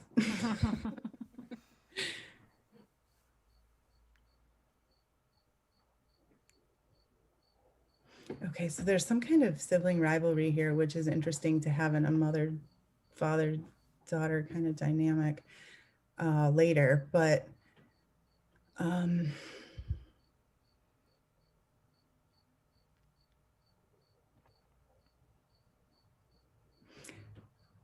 it's like I want to be first.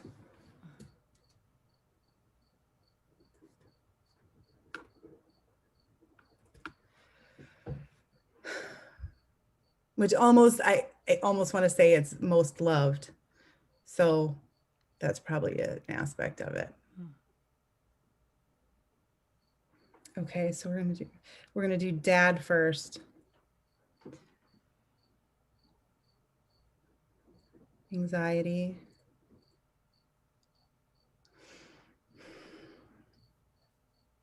Anticipation of being overlooked.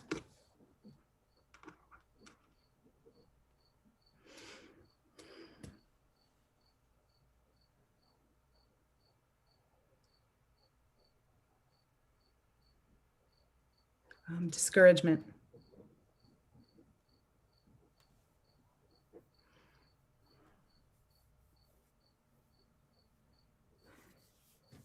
Okay, in this case, it's like lacking the courage to put yourself out there.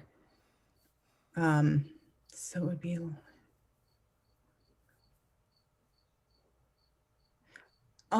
almost lacking the courage to show myself. Yeah, okay, anymore. So mom. 3. Crying.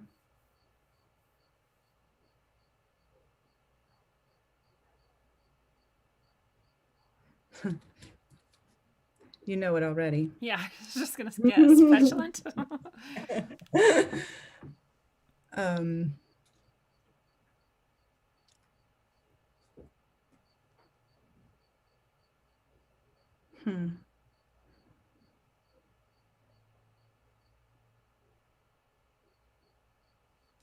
I'm always falling behind. So mom was the middle child in the situation we're looking at here, which I feel like is how a lot of middle children feel. Which is funny. That is also a thing that I work on, that whole middle child syndrome thing, because I have my own, so so I tackle that particular topic from time to time. Okay, so we're doing Rebecca now.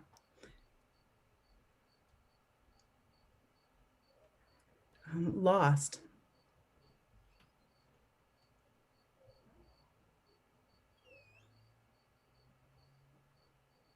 I don't know how to be myself and make you happy. Okay, that's fascinating because it makes perfect sense for the eldest sibling to be trying to just be herself and have nobody be happy. And if those two younger siblings were then her parents later, she's still striving to do everything she can to make them happy. Yeah. So that's a fascinating sort of example of how the same emotions can draw you totally back manifest in a completely different way, but still fit together like that.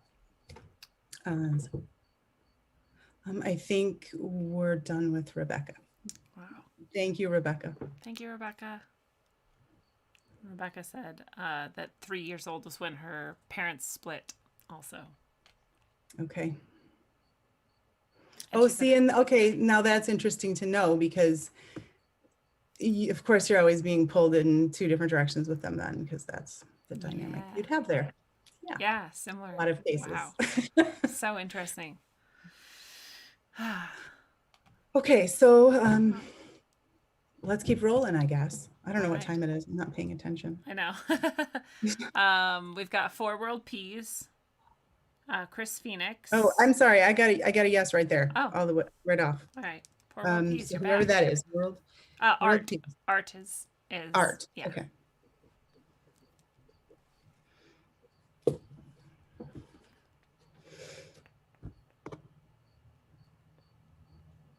Okay, this lifetime again, we'll start there.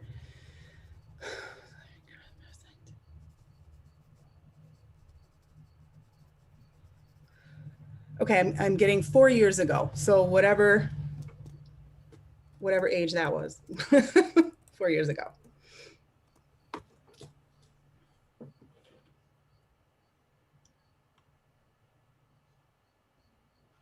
Okay, rejection.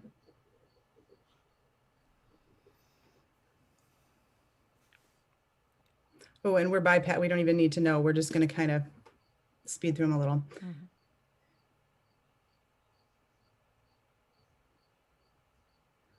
Sadness.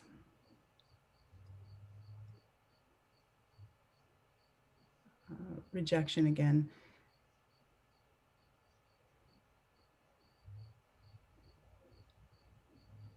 And crying.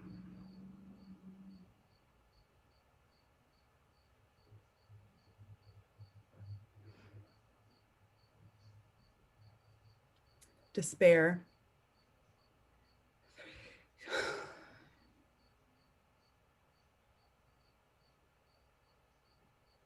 Crying. Okay, we're going to get that one. So that one's petulant crying. It's going to be our theme. It is.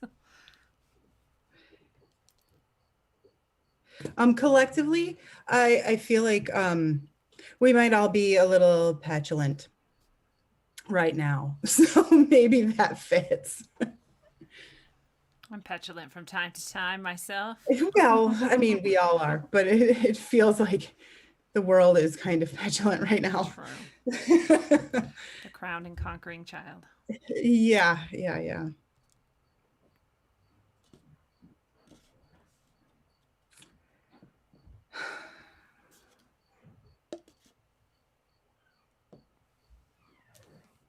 I never wanted to let you go.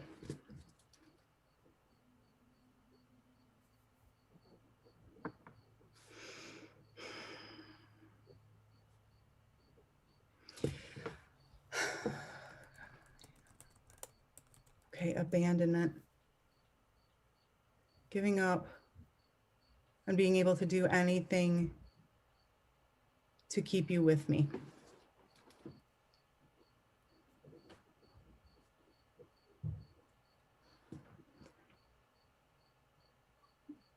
crying.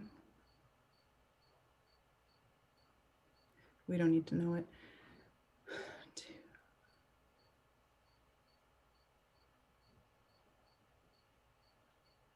Despair.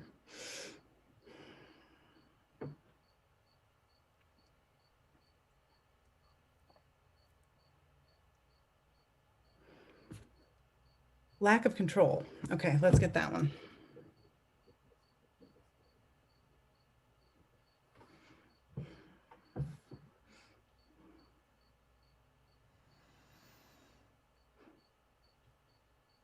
Over the way my life is turning out.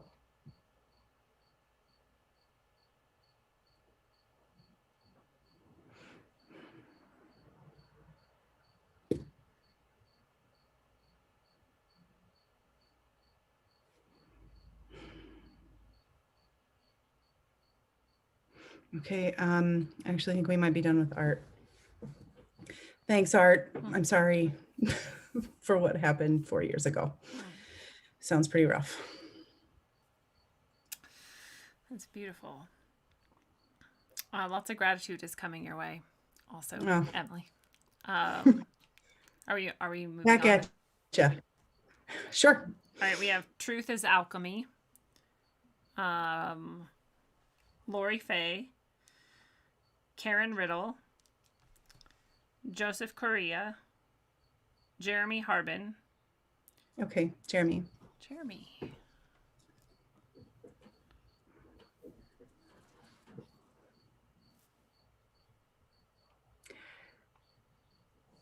Okay, we're gonna do past life.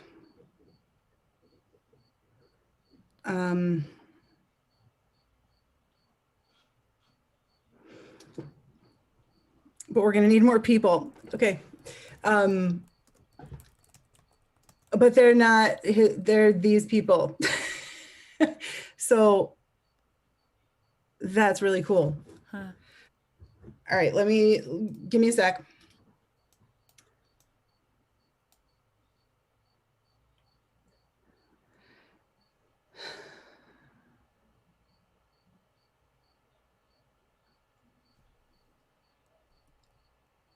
Okay, 523 BC.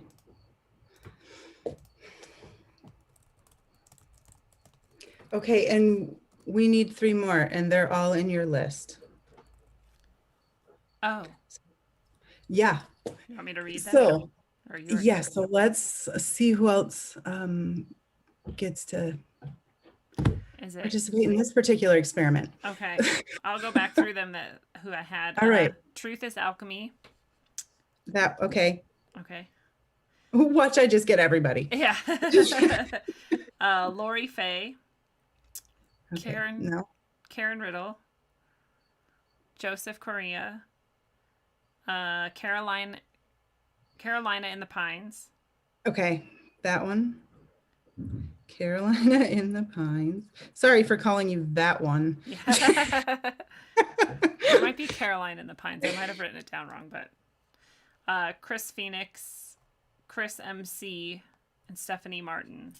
Stephanie Martin, I knew she was coming. Okay. She had stood out to me. Okay.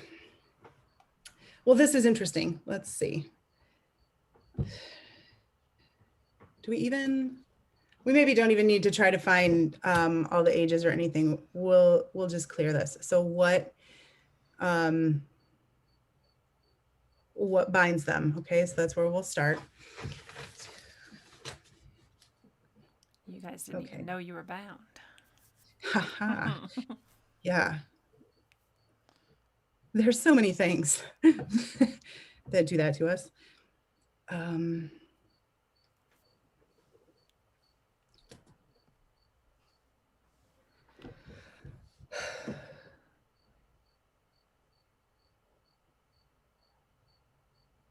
Of getting to the next step. I'm sorry, it was anticipation of getting to the next step. I skipped part of that, sorry.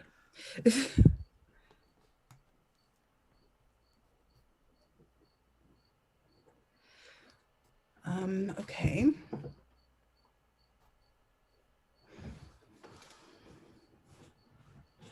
Okay, so what's cool is next step can be, I have no idea what it really is. It could be anything. It could be a new job. It could be actually moving. It could be feet issues. I don't really, you know, I mean, it could fall under any of that. My sense of it is that what we're talking about is like our next step of evolution. Yeah. So that's what I feel we're talking about.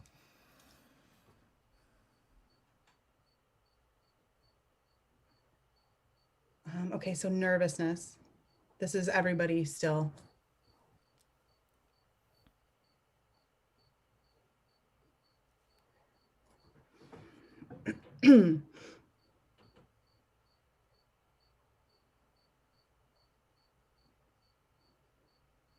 Okay, it shouldn't have taken so long, but it did.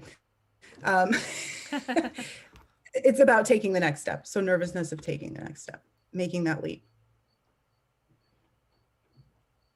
Okay, so let's do truth is alchemy. So we'll just go truth for the moment. Anger.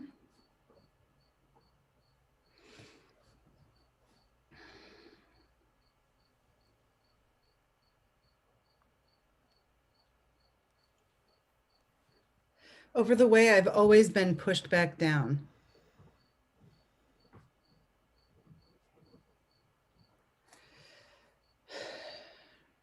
Okay, that's all. So Jeremy.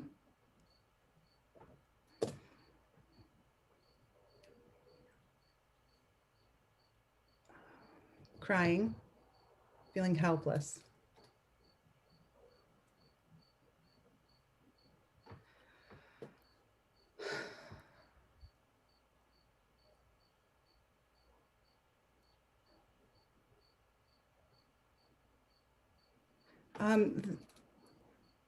That I'm falling behind.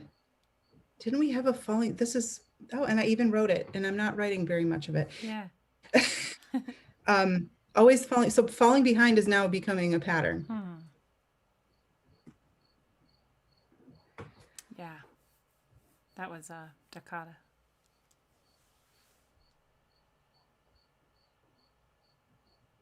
Okay, so Carolina in the Pines.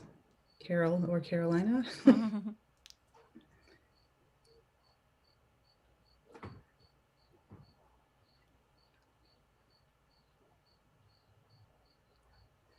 Despair.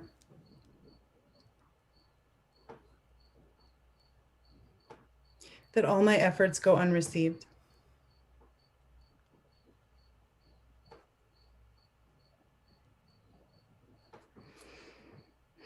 Okay, and Stephanie.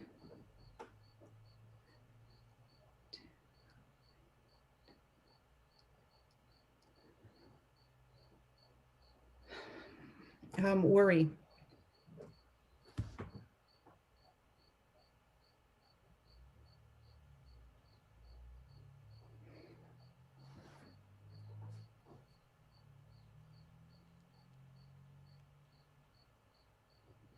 That I've gone as far as I can go. Okay.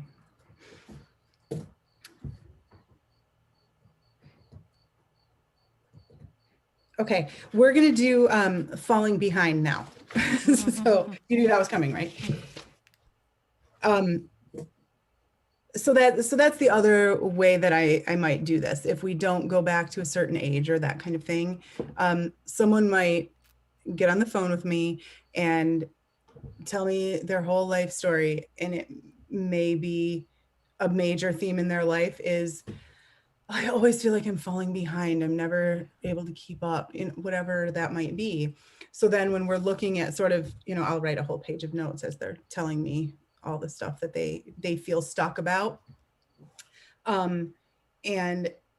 And then I'll muscle test through that list like we just did with the list of people.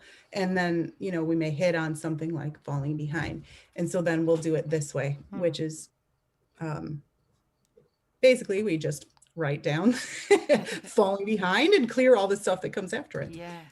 It's very complicated. It's very skilled though. Yes, thank you. But this is where we put the pieces together, where we realize that everybody who's here right now is having some element of this trying to keep up thing. Right. Or like worry about the next step, or where you're gonna, or if you even can Right. go to a next step, or if there even is one. Right. Haven't I gotten to the top by now? I must have.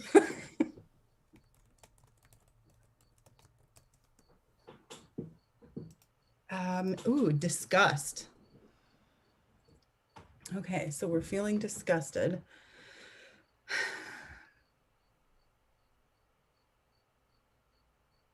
That everyone else seems to have it easier than I do. Anxiety.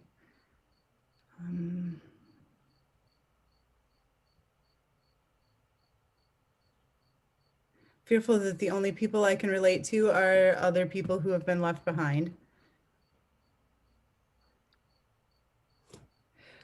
Okay, that was weird. It wasn't falling behind, it was left behind now. Yeah. Is this for Jeremy? Did I get This lost? is, well, now that we've moved on This to is the whole falling behind, group. we're back. Oh, Yes, okay. back collectively. Okay. Sorry. No, that's okay.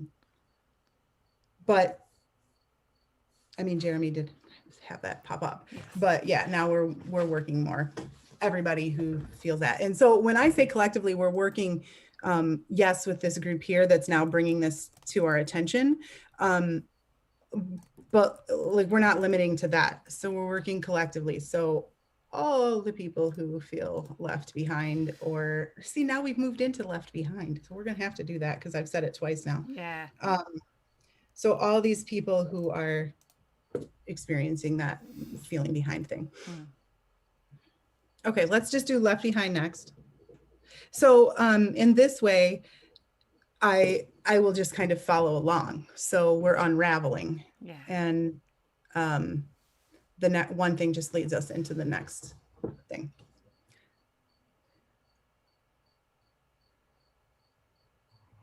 Anxiety. Fearful that I'm the only one.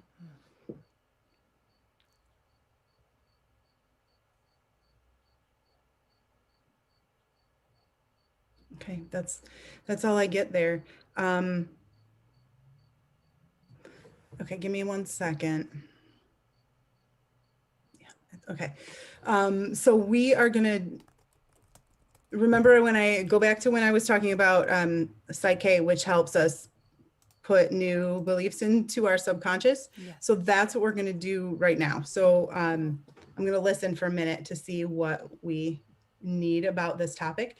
And then we'll clear anything that's in the way of that becoming true and for all of us to believe it.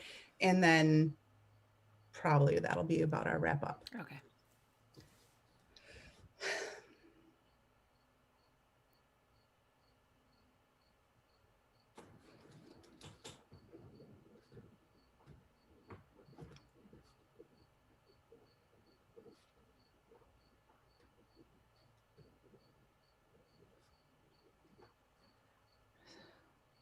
I love this one. Okay. Okay, first of all, triumph is one of my favorite words. So let me just say that. The universe is carrying me on its shoulders in triumph. So flip that on its end from feeling left behind and falling behind to the whole universe holding you up in triumph. So that's where we're headed. I love it. Me too. It's a good one.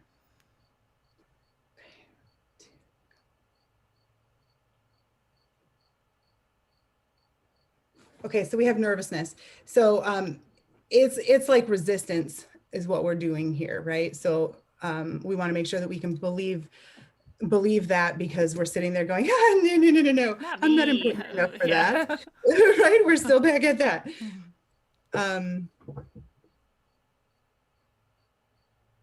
It is that none of this could be about me.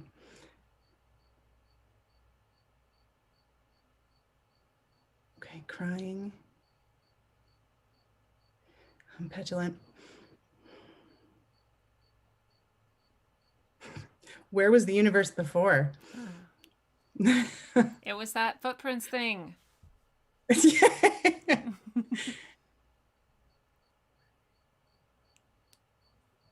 Defensiveness.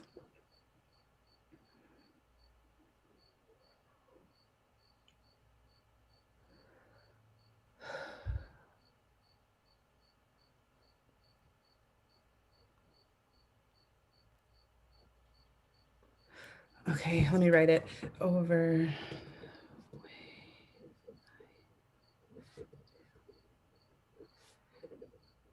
Okay, over the way I have to move forward so slowly. Everybody wants the fast track. That's what we're doing here, though. Truly. Right? You could be working on this for years, or we could figure out where it comes from. Yeah. Yeah, right.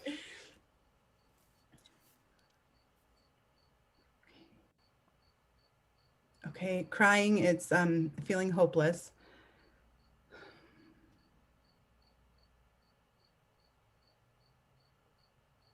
That my life would be worth enough to be celebrated.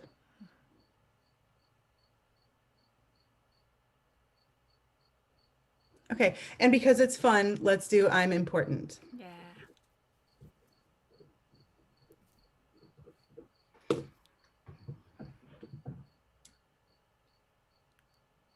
Anxiety. Fearful that this is a lot of pressure.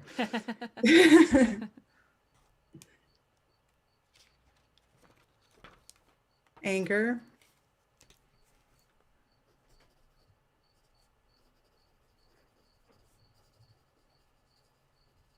That being important comes with a lot of responsibility. It's like Spider-Man, guys. Yeah.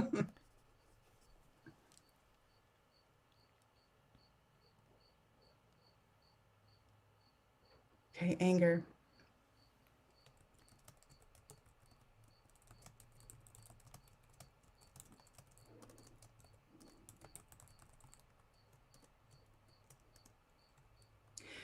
Okay, that I don't know what to do with this knowledge.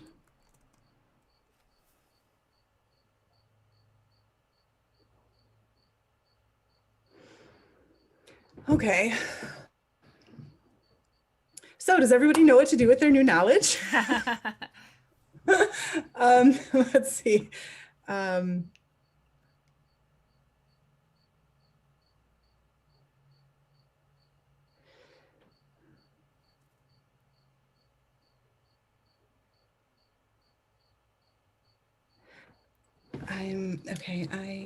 am confident in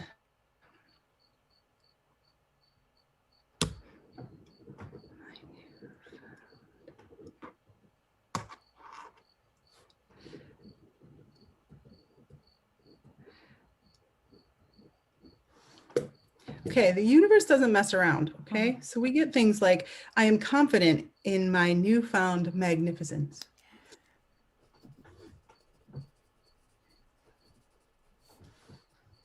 Anxiety, that not everyone will see me this way. Okay, and crying, petulant.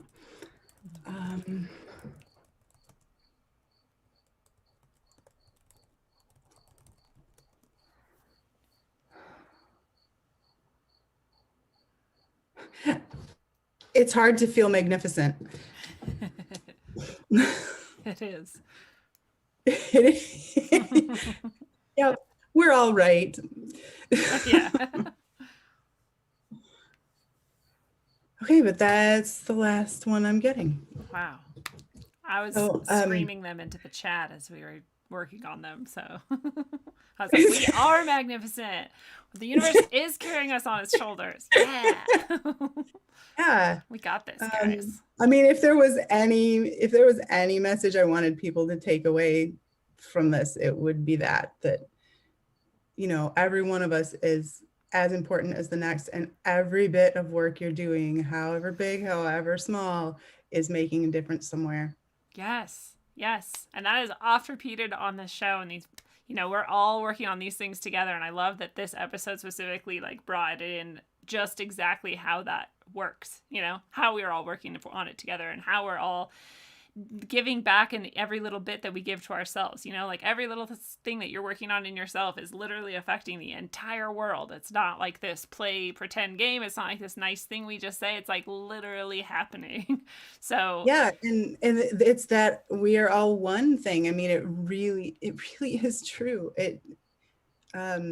It seems like just that thing people say, but yeah. or like a U2 song or you know? Right. But it really, I mean, there's so much truth in that.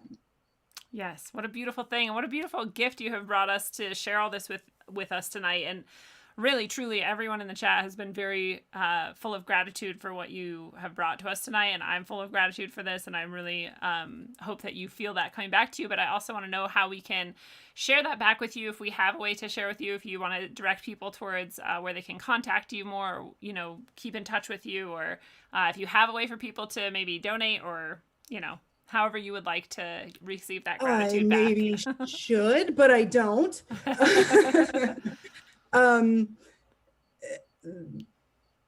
There's so I'll just direct you to my website where you can reach me. It is Emily Atwood Energy, and I think Lindsay has posted it, so you should be able to find the link.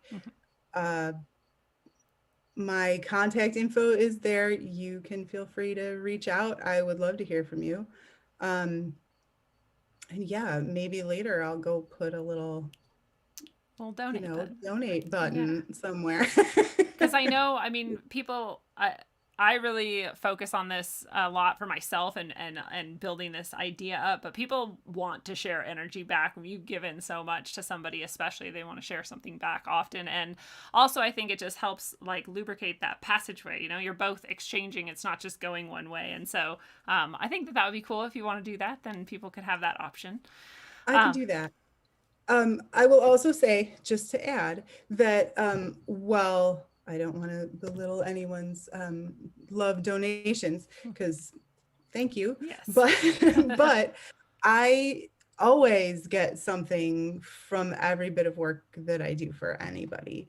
So, you know, energy exchange is always important, because you can also, you know, you can build up bad feelings and resentment and that kind of stuff, and nobody wants any of that. No. But in general, everyone that I work with is part of, you know, I almost call it like the great unraveling in my head. I don't really yes. I don't really talk about that a lot, but that's how it is in my head. That, you know, when I'll have a week where I'm talking to one person, and then maybe we'll end at some point that feels like, oh, okay, I guess, you know, we're getting that that's the end of it. It doesn't feel like the end of it. And every single time, the next person I talk to an hour later picks up right where they left off. Wow. And I see that all the time. Yeah. So, you know, everybody that pops in to do any of this kind of work, we're all kind of working through this whole agenda. Yeah. Yeah, it's like we're really serving each other in that. And I like that you pointed that out, because I feel that too. Yeah, totally. Yeah. What a beautiful thing that we're all doing together. Yes. Well, I always like to then end with you. I mean, you really have already given us a lot of final words of wisdom, or, you know, like tied it all together for us. But if you want to add anything else, or leave people with a message or something to think about as they wander down the path, is there anything you want to add? Okay, yeah, let me just add that sort of like an aftercare kind of situation here. Oh, good point. Where we don't, you know, just in case anybody got shooken up by this. Yeah, right. Yeah. So, first of all, if that happened, don't hesitate to reach out. But the other piece of that would be to just like give yourself that extra space to, and this goes kind of for everybody, because know that you are all sort of worked on with this. Right. Allow yourself to have the time it's going to take for this to kind of work through your system. So especially if we worked on, like, I'm thinking especially of, like, let me go back and find the name, art, where we worked 4 years ago. Whatever that was a pivotal event for you.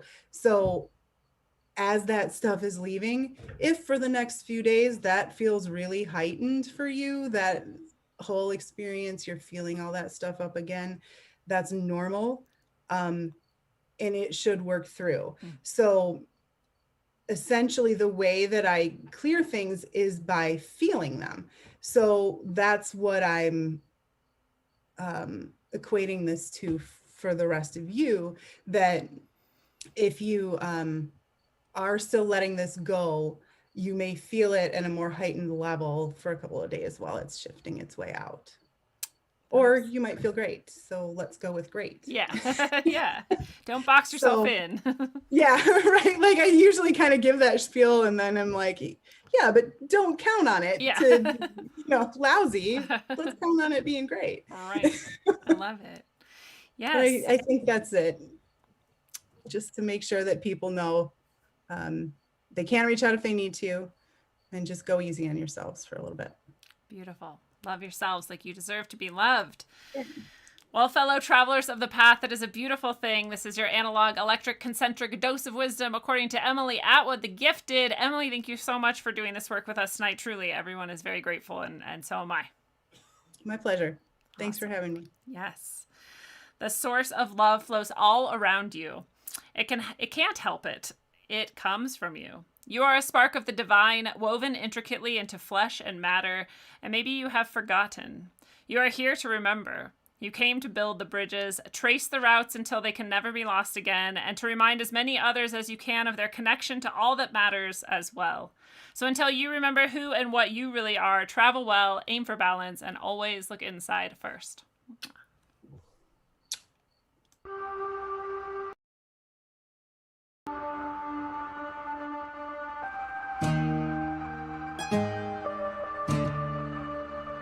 Mind is elusive, time is exclusive, round trip all inclusive, the island is abusive. Jekyll's wearing hides in plain sight lines, heckle devils blind by strange sight lines. Light designed as their own resource, if they control the narrative there's no recourse. Prophecies diseased by a strong overreach, time ain't a seat that sits idly by well preached. Watching bodies wither as they slither like a scaled river on a land of which they don't own a sliver. Fatal error and avoidance, symbiosis, lack of focus. To understand balance from the rover to the lotus, from light to the dopest, gifted through osmosis. Luminance went out a while ago, they didn't notice. Masturbating currency, squatting in the dark chamber, disconnected from Akasha, watching dissipate the vapors. You still don't get it, do you, boys? There ain't no countries anymore. No more good guys. They're running the whole show. They own everything, the whole goddamn planet. They can do whatever they want. What's wrong with having it good for a change? And they're gonna let us have it good if we just help. They're gonna leave us alone, let us make some money. You can have a little taste of that good stuff too. I know you want it. Hell, everybody does. Do it to your own kind. What's the threat? We all sell out every day. Might as well be on the winning team.